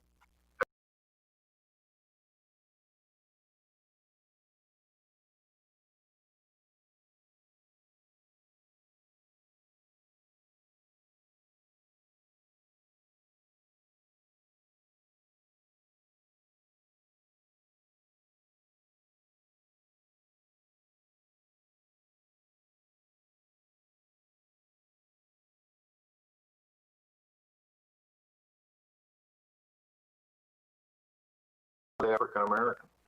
In Gainesville, of our 5 finalists, we had 2 African Americans, 1 male, 1 female, and we had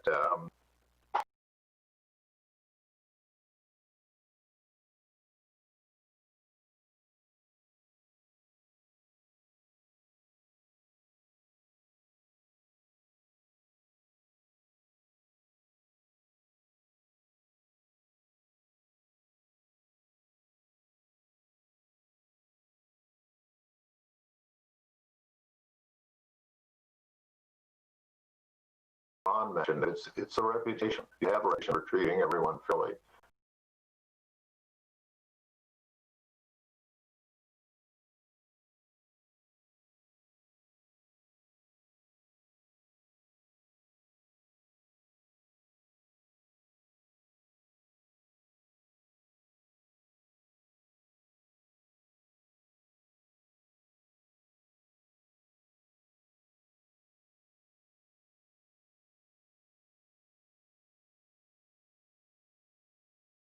I thought about this when I think it was Heidi who might have mentioned about when she was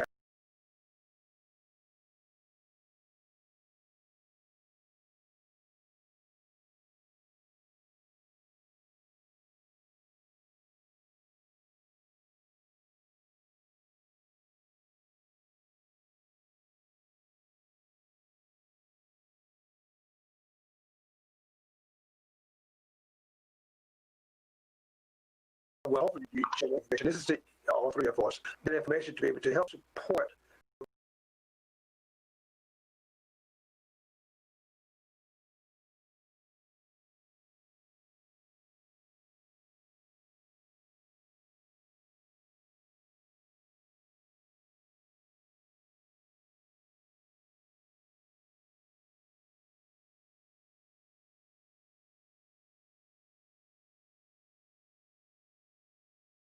how you do that.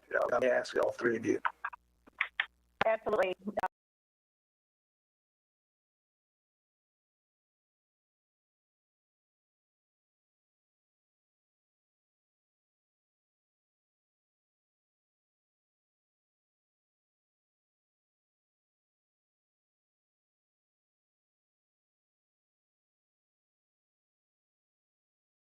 Like infrastructure, there's very few communities where they need to be on infrastructure.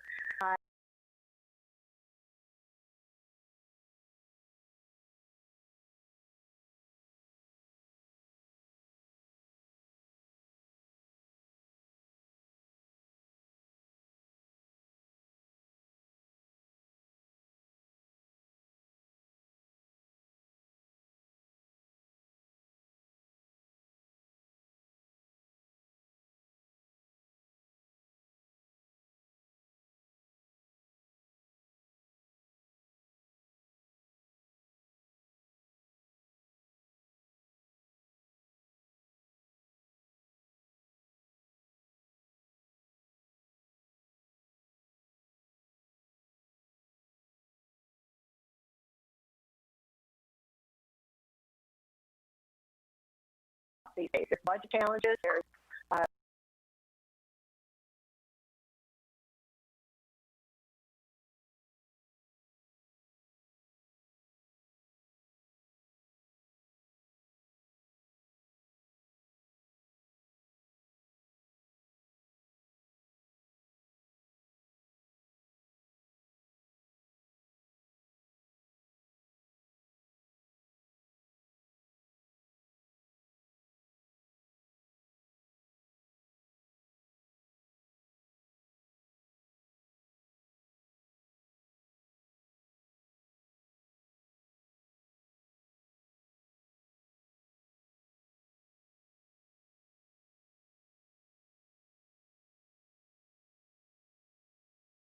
ask them to get me connected with networks of the stand.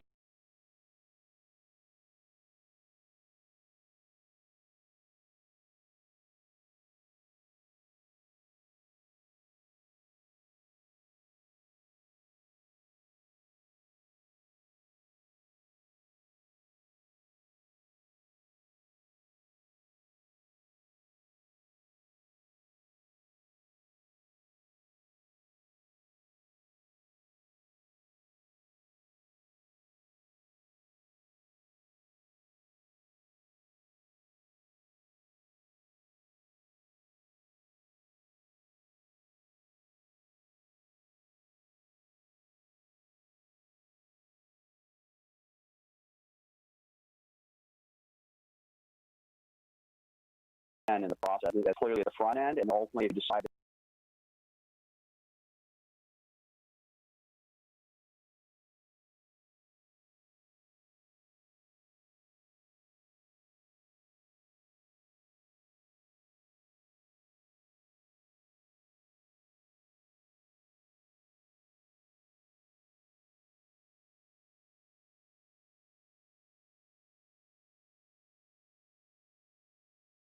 The prior question talked about longevity a little bit, or one of the questions, and I did.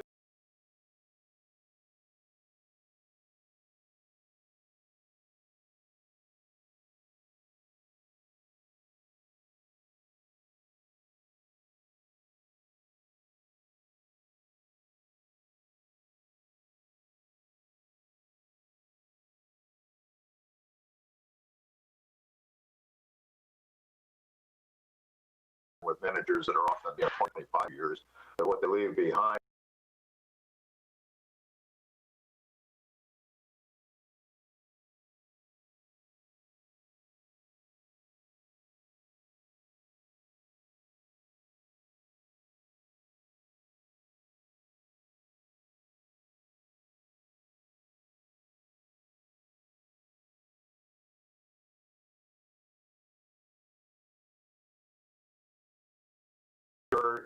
You know, we try to be as frank as we can, but you don't necessarily.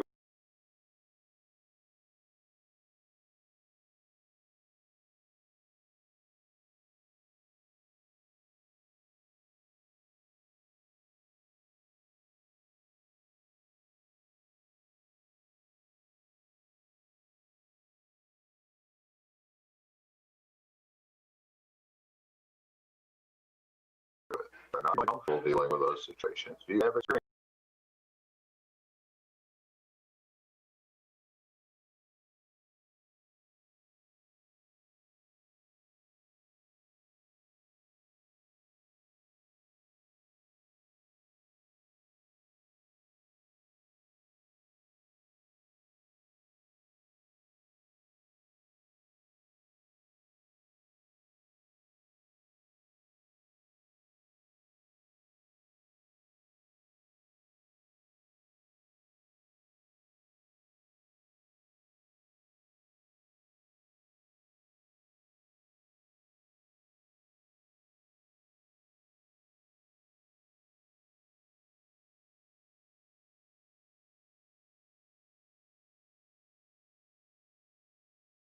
And that's exactly right. For about 15 minutes a day.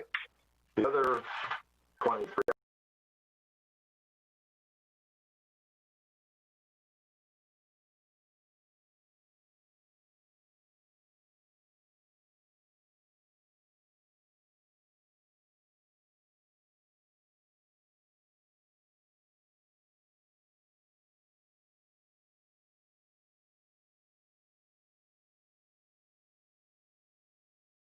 fund the right thing. They need to know what the issues are.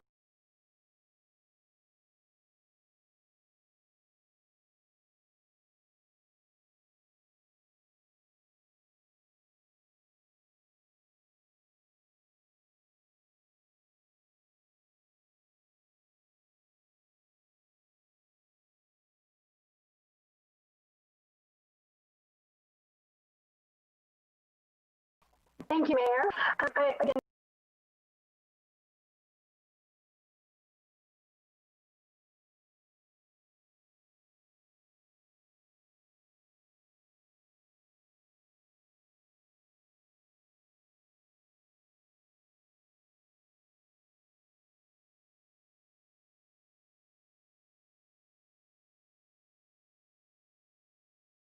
you know, best compared to Lakeland. Out of all cities, I said in your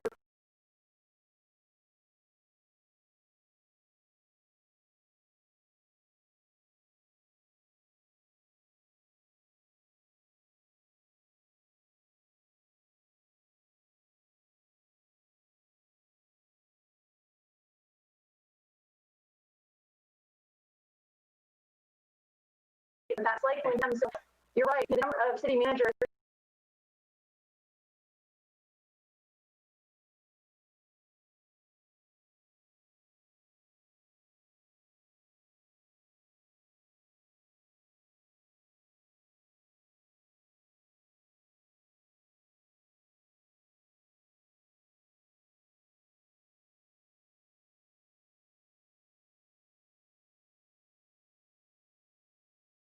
We're trying to get people thinking them just as a just of their history.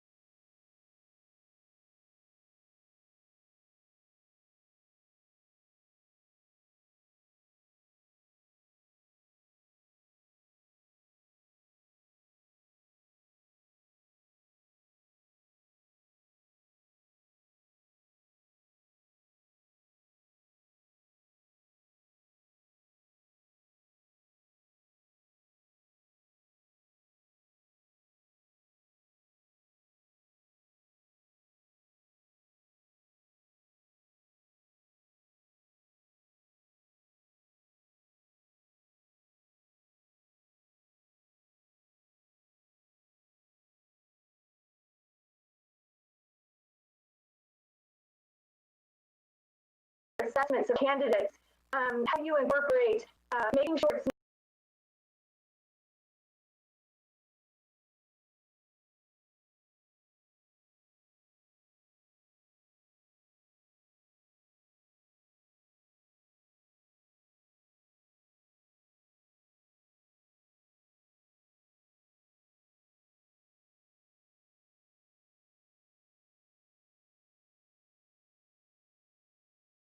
private, you know, the two types of thoughts and how it's assessed in this, and also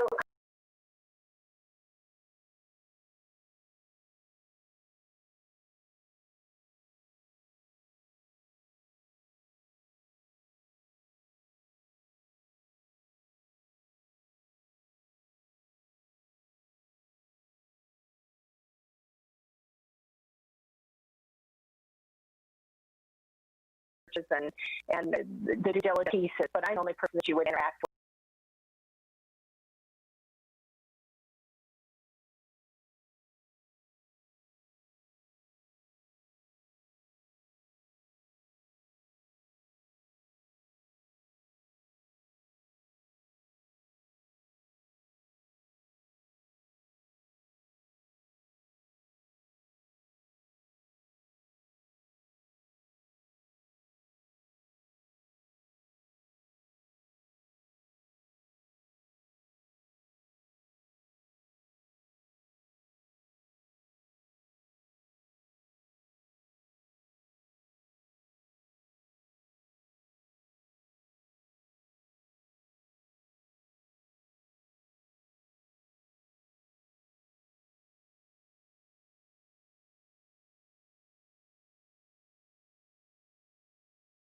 Move government forward in a way that our citizens have come to expect.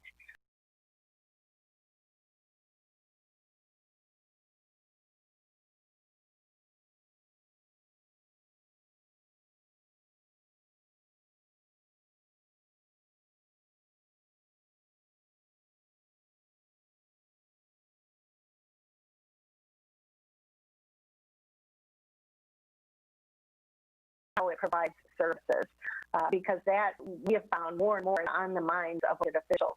So to that end,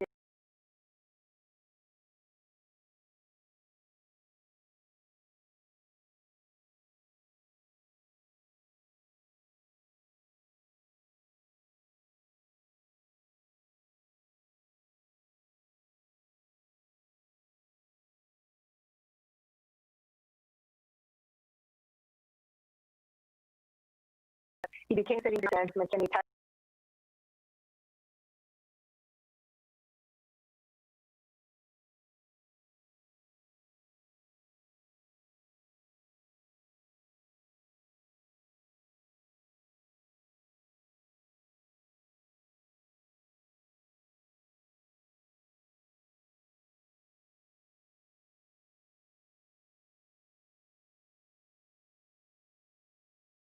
Very impressive leadership skills and leadership in diversity and leadership.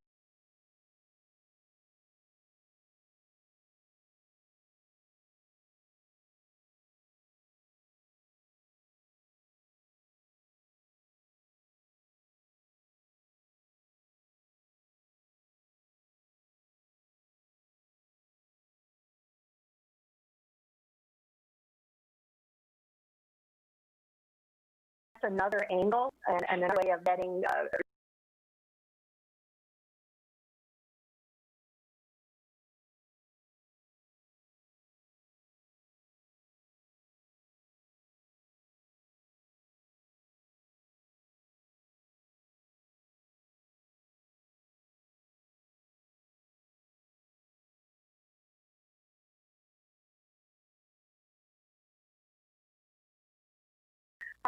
To assist in providing some of the services typically provided by police departments or cities.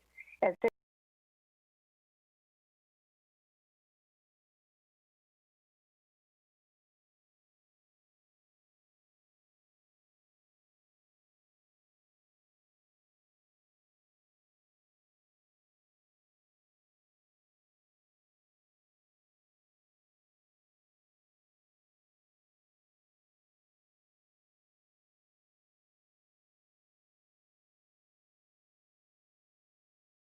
Ron, you be an awesome CEO, but you suck as a city manager. You're doing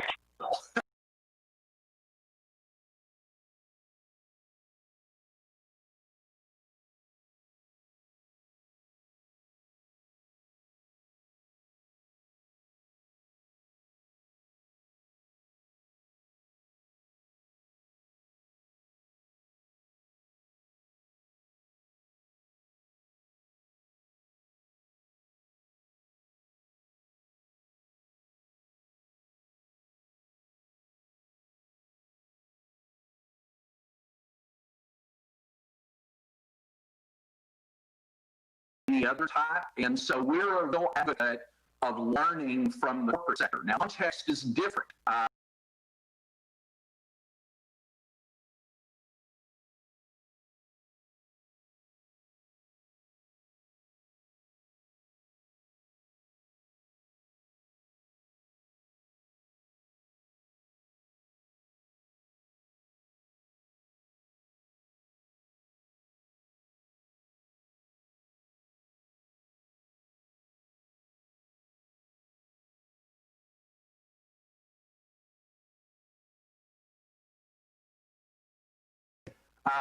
And what we did is we went after a lot of private sector folks. We have best-selling business authors, Dan Pink and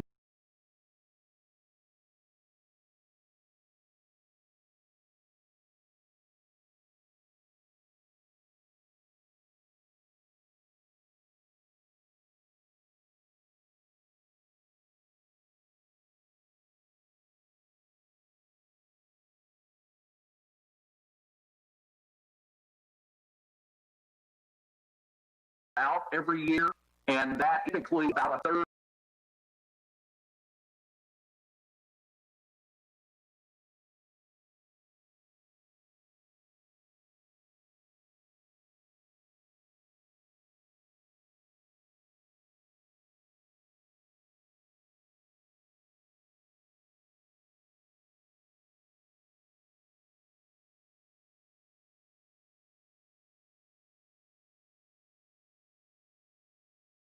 et cetera, had a organizational development from Interstate Batteries. In other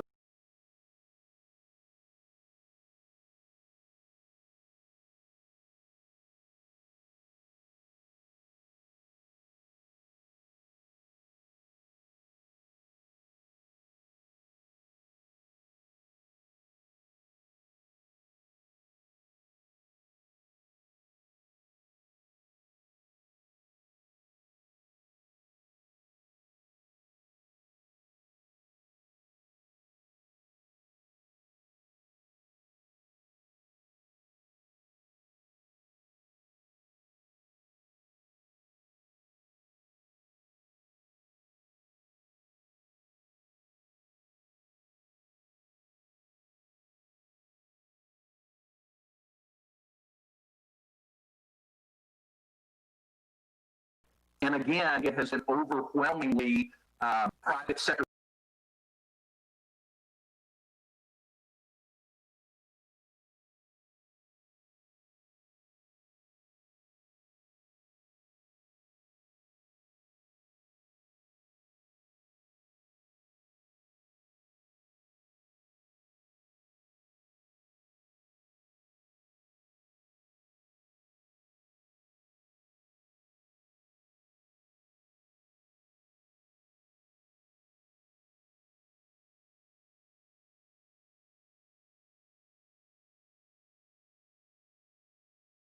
Target its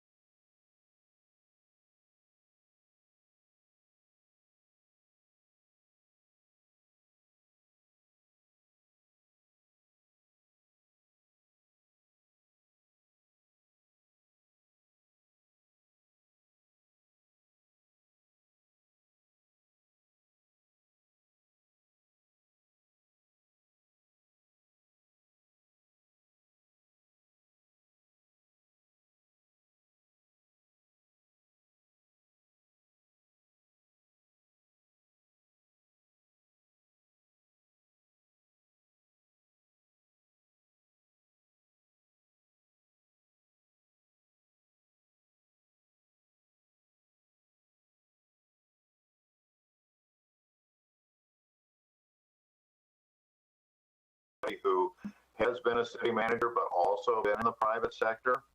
One example.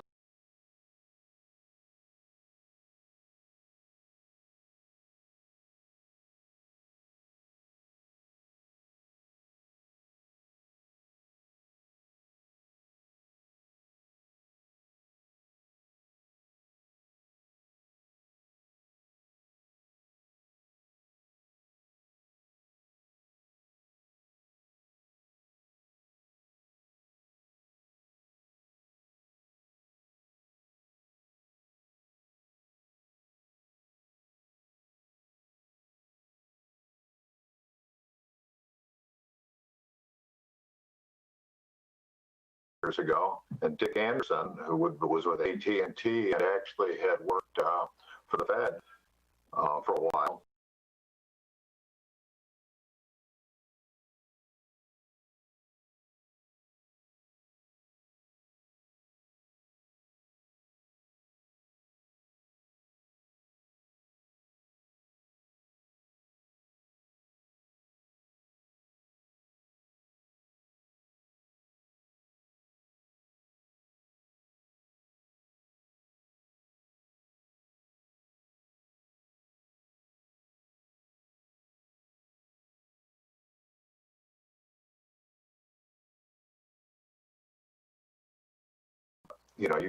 I can't run the city the way I run my business. Let's put it that way.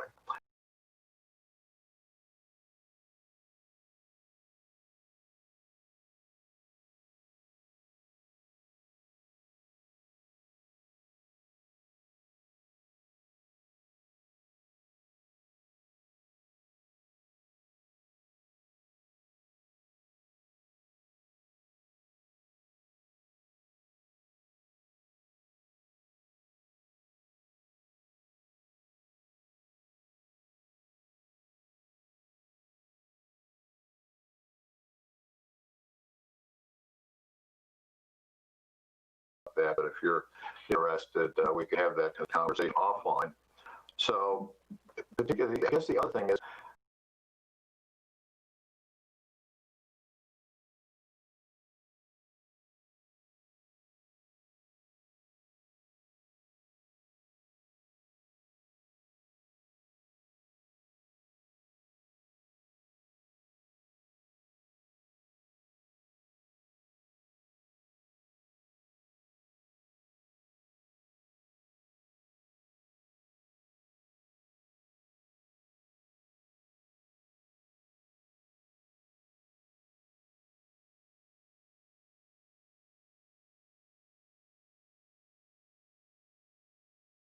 you also have to screen very carefully, and you have to explain the opportunity and what they might be getting into, because it's a different world.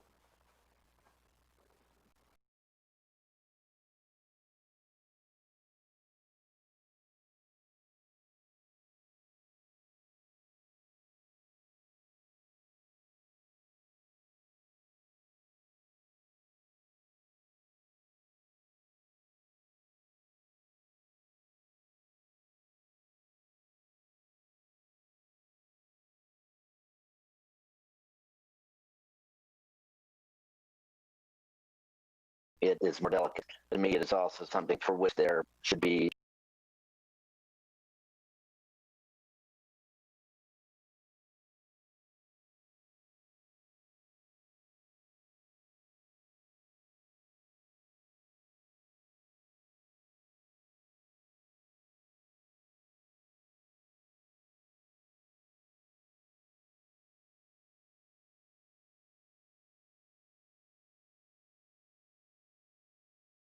one candidate as well.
Had over 10,000 people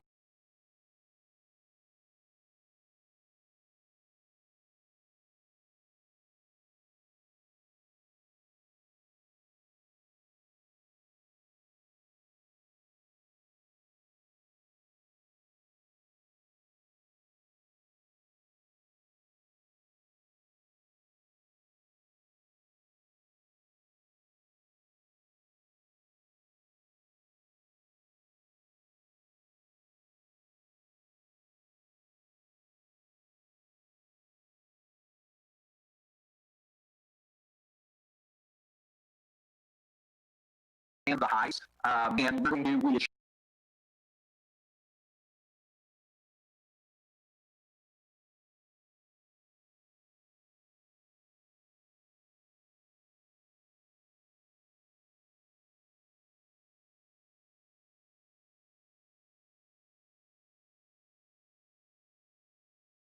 of that.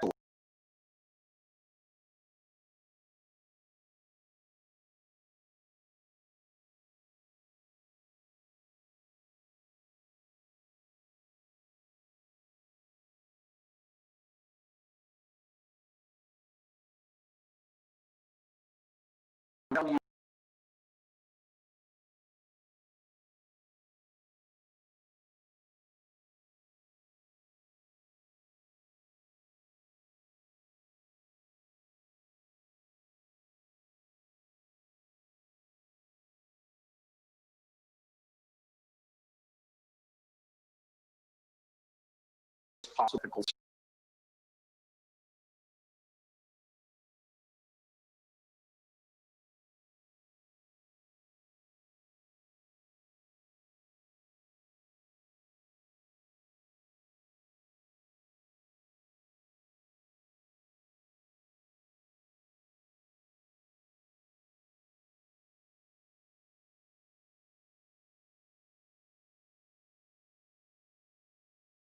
manager, I know your organization. But when I resigned to start work last year, 5 years ago,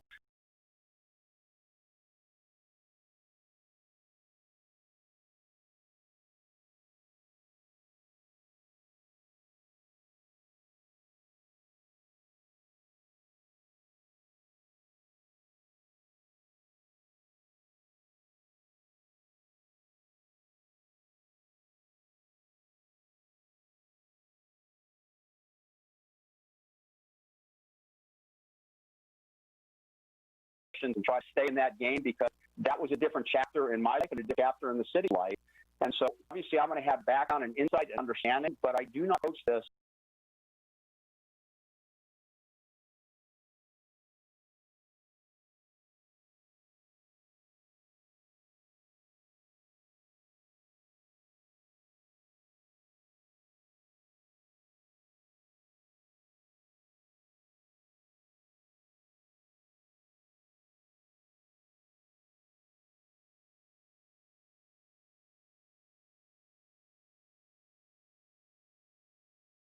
top candidates, and there will be a broader pool, but you're the ones that make that selection, not Ron.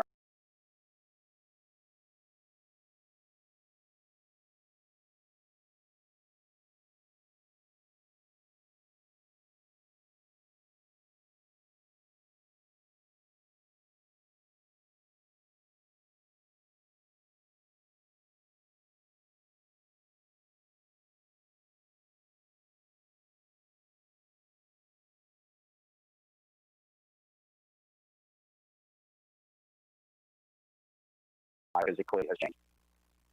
So I hope that answers your question. It does.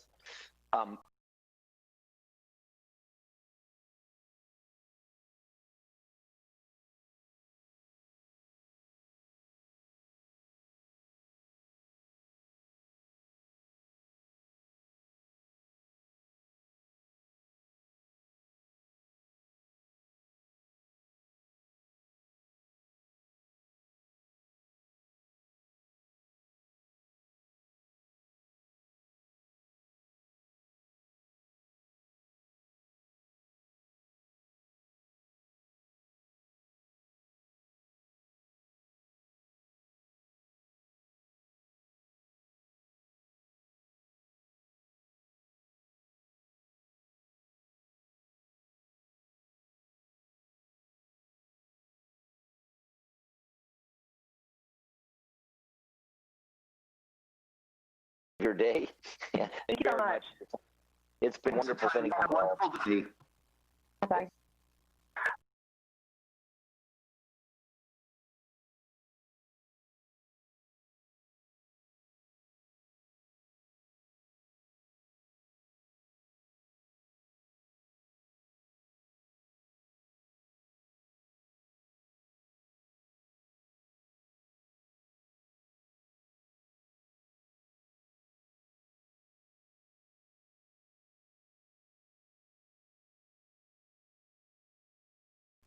Your last off, Doug.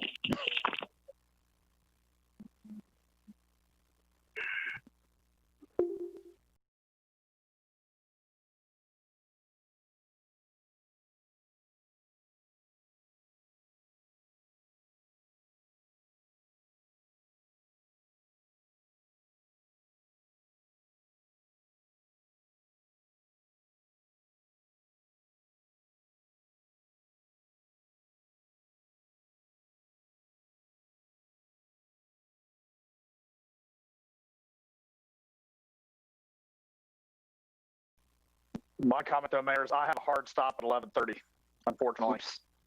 Well, before we take the break,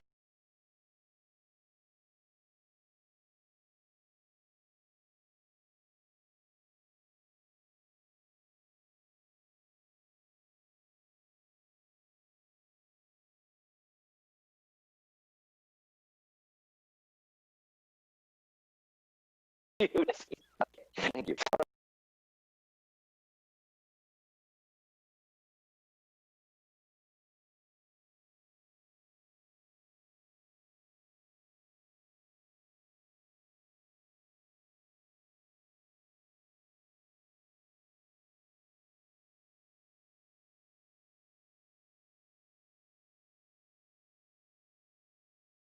want to, but ultimately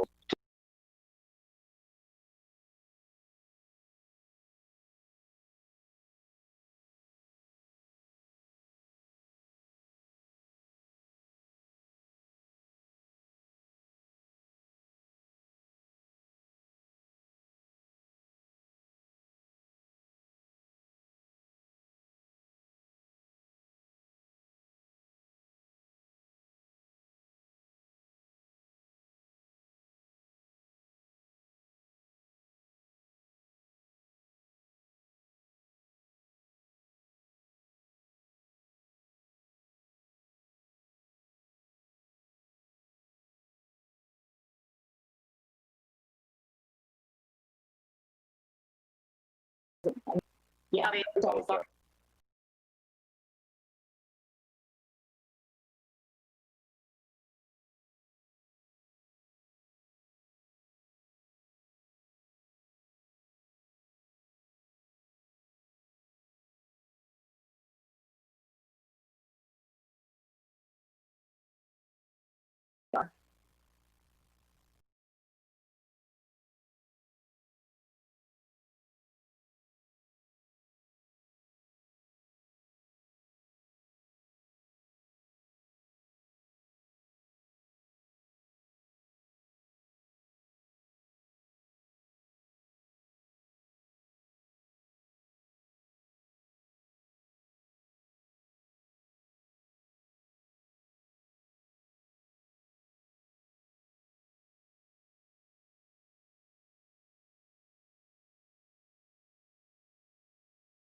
GovHR, number one, most comprehensive across the country, up and coming.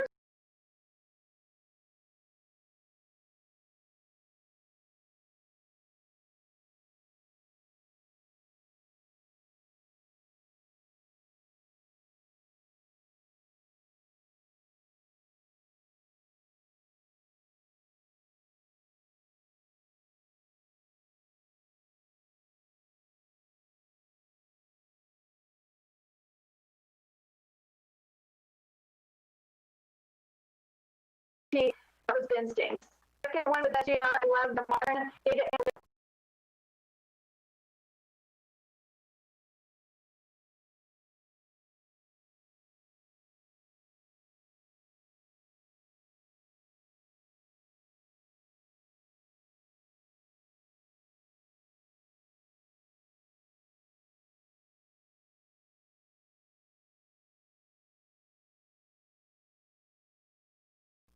My ratings are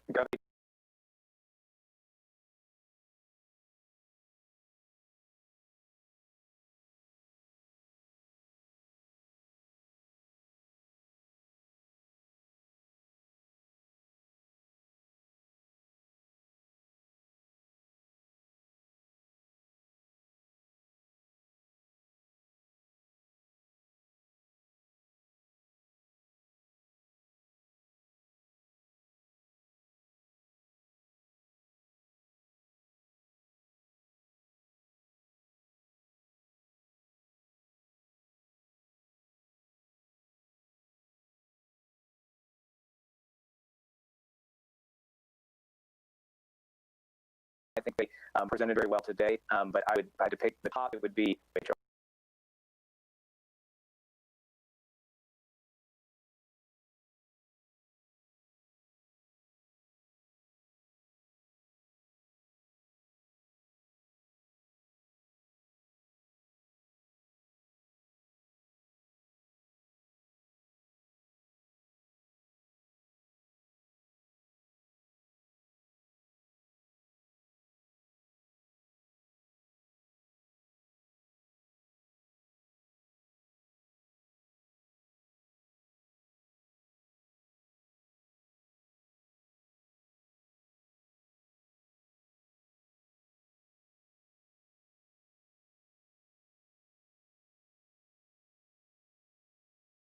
all of them did an excellent job, appear to be vetted.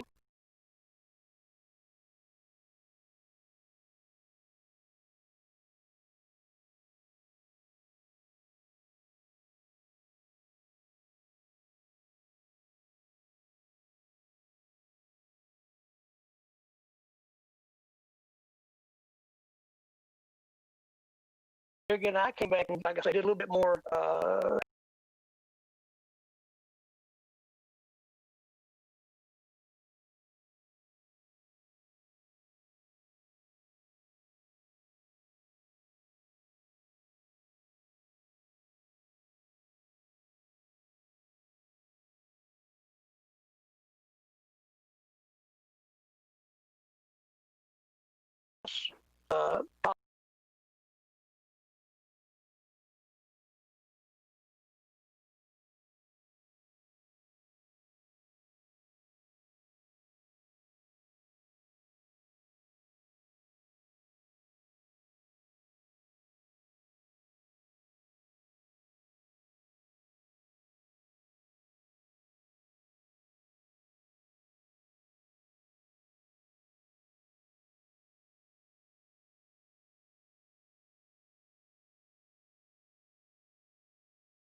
$14. I ordered it.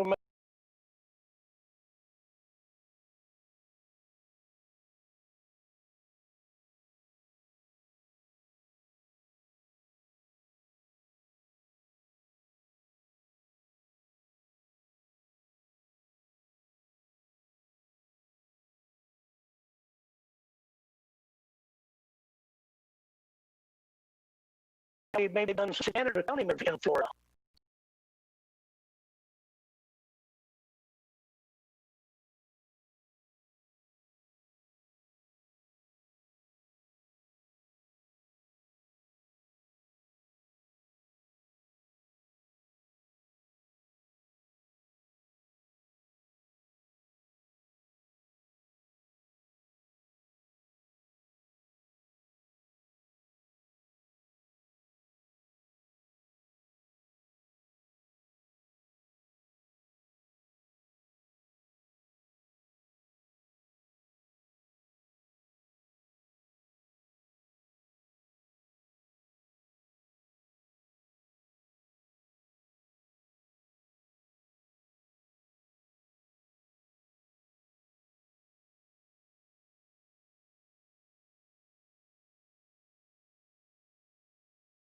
As far as the home picking and having success in the state of Florida. Yes, sir.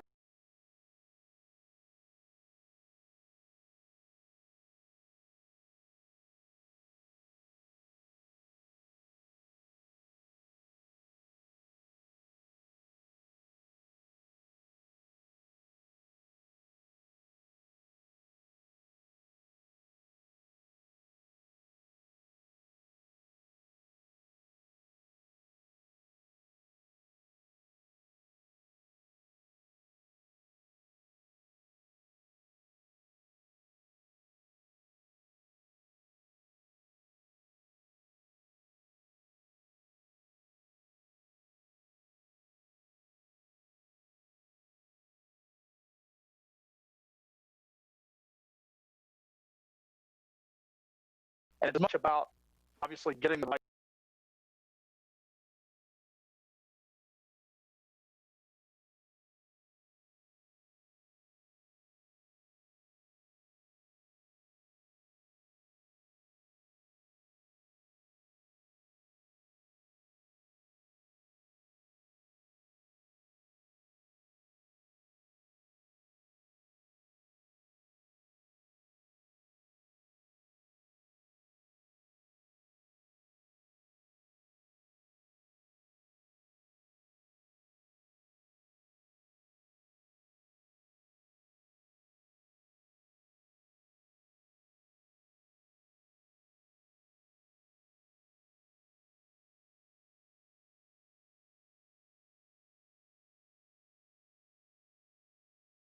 saving it for last? Oh, no, sir. We say the best.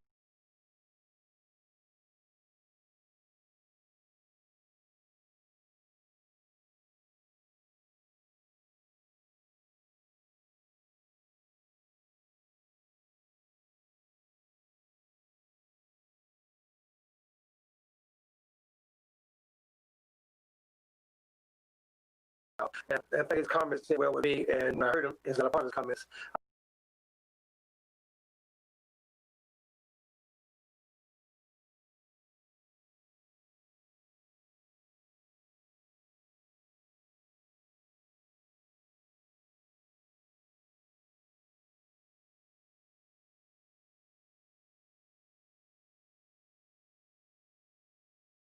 that was Marine. And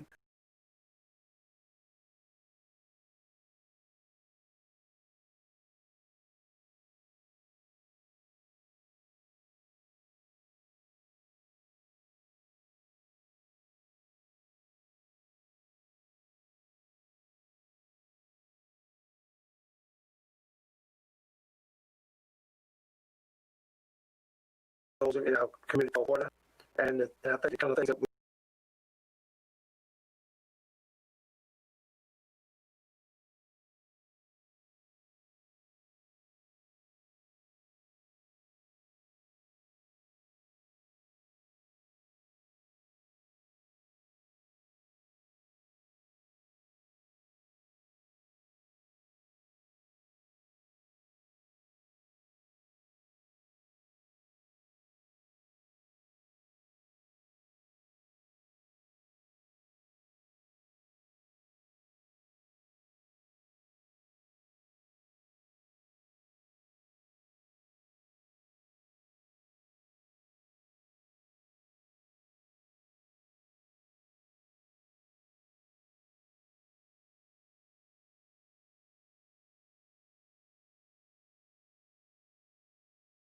All right, now I believe I have everybody in except myself, correct in this?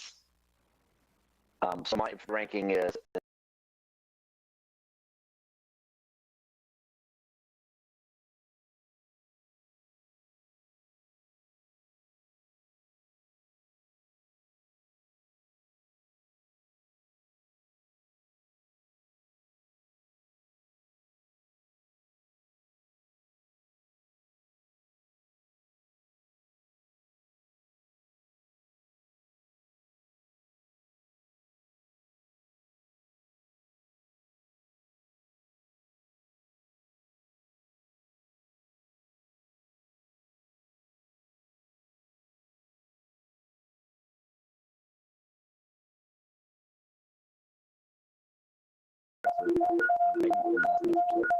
Emily.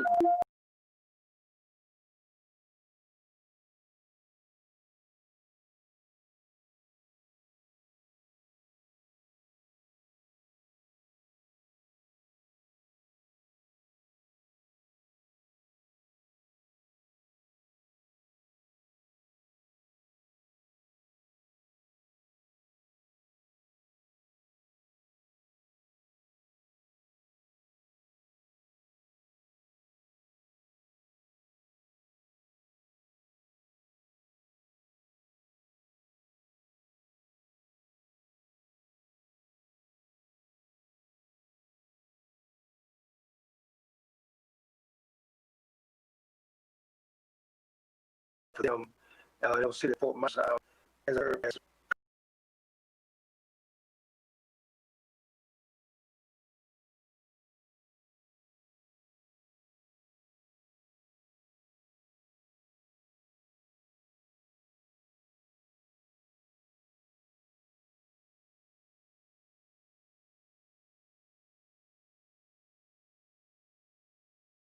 Franklin and Maryland.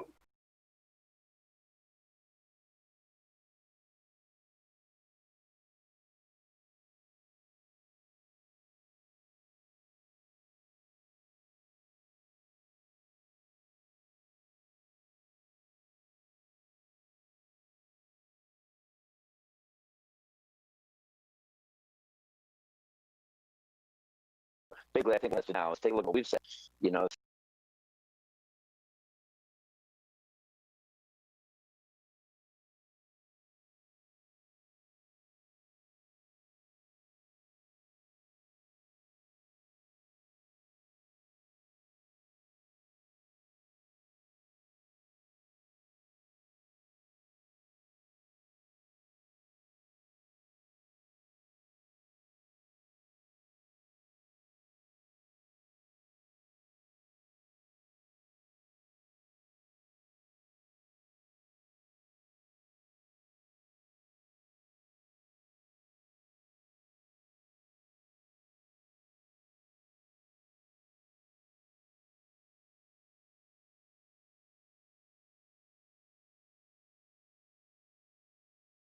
All right. So, is motion to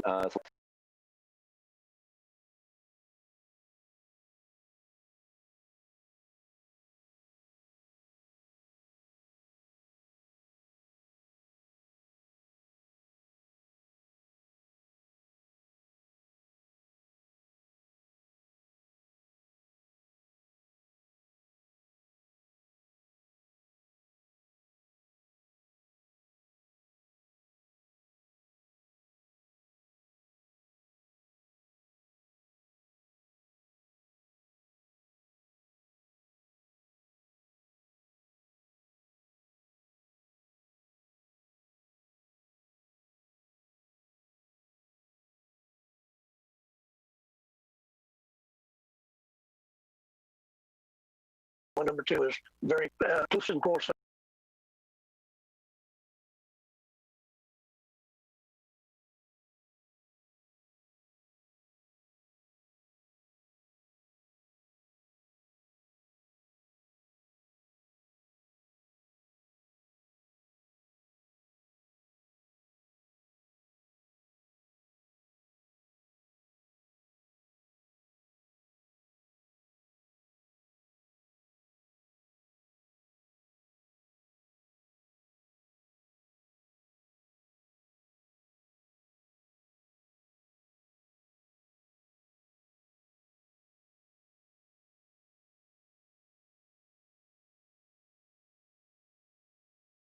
by raising your hand.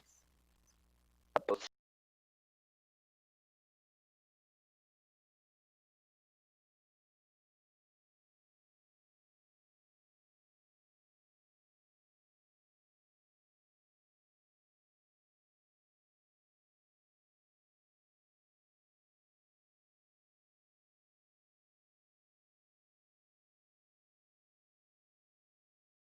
Commissioner Reed. I'd like to see public if all possible. I'm missing you guys. Okay.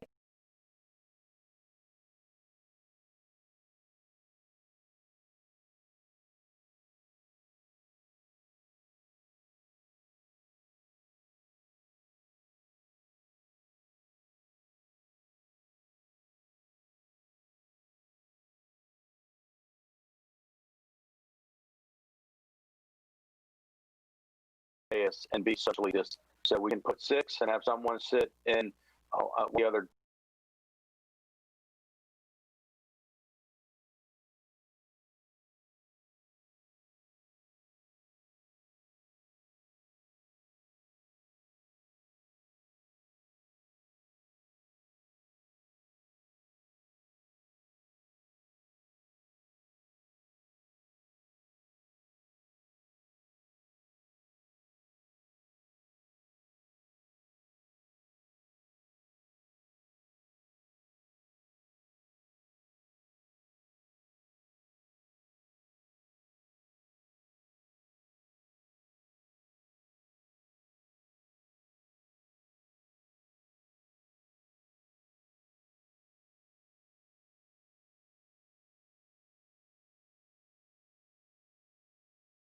Mr. Walker never has to sit.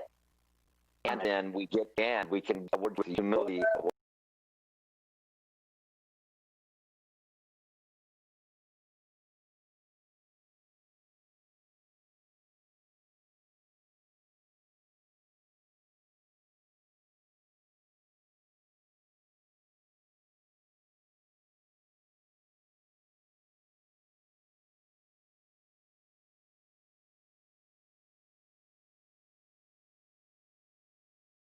Opposed, same. Then passes 1129.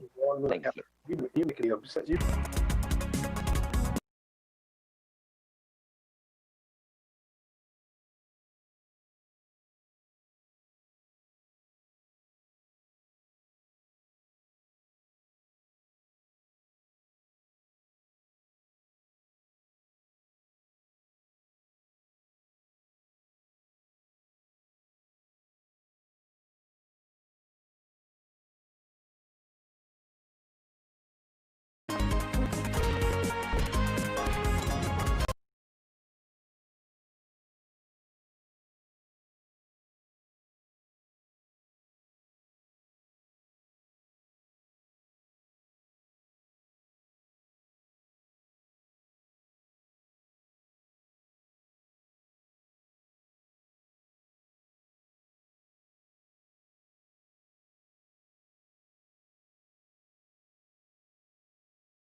a.m. observation for the local area on Friday, June 26.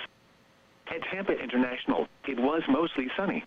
The temperature was 91 degrees, the dew point 72, and the relative humidity 53%, producing a heat index of 98. The wind was variable at 5 miles an hour.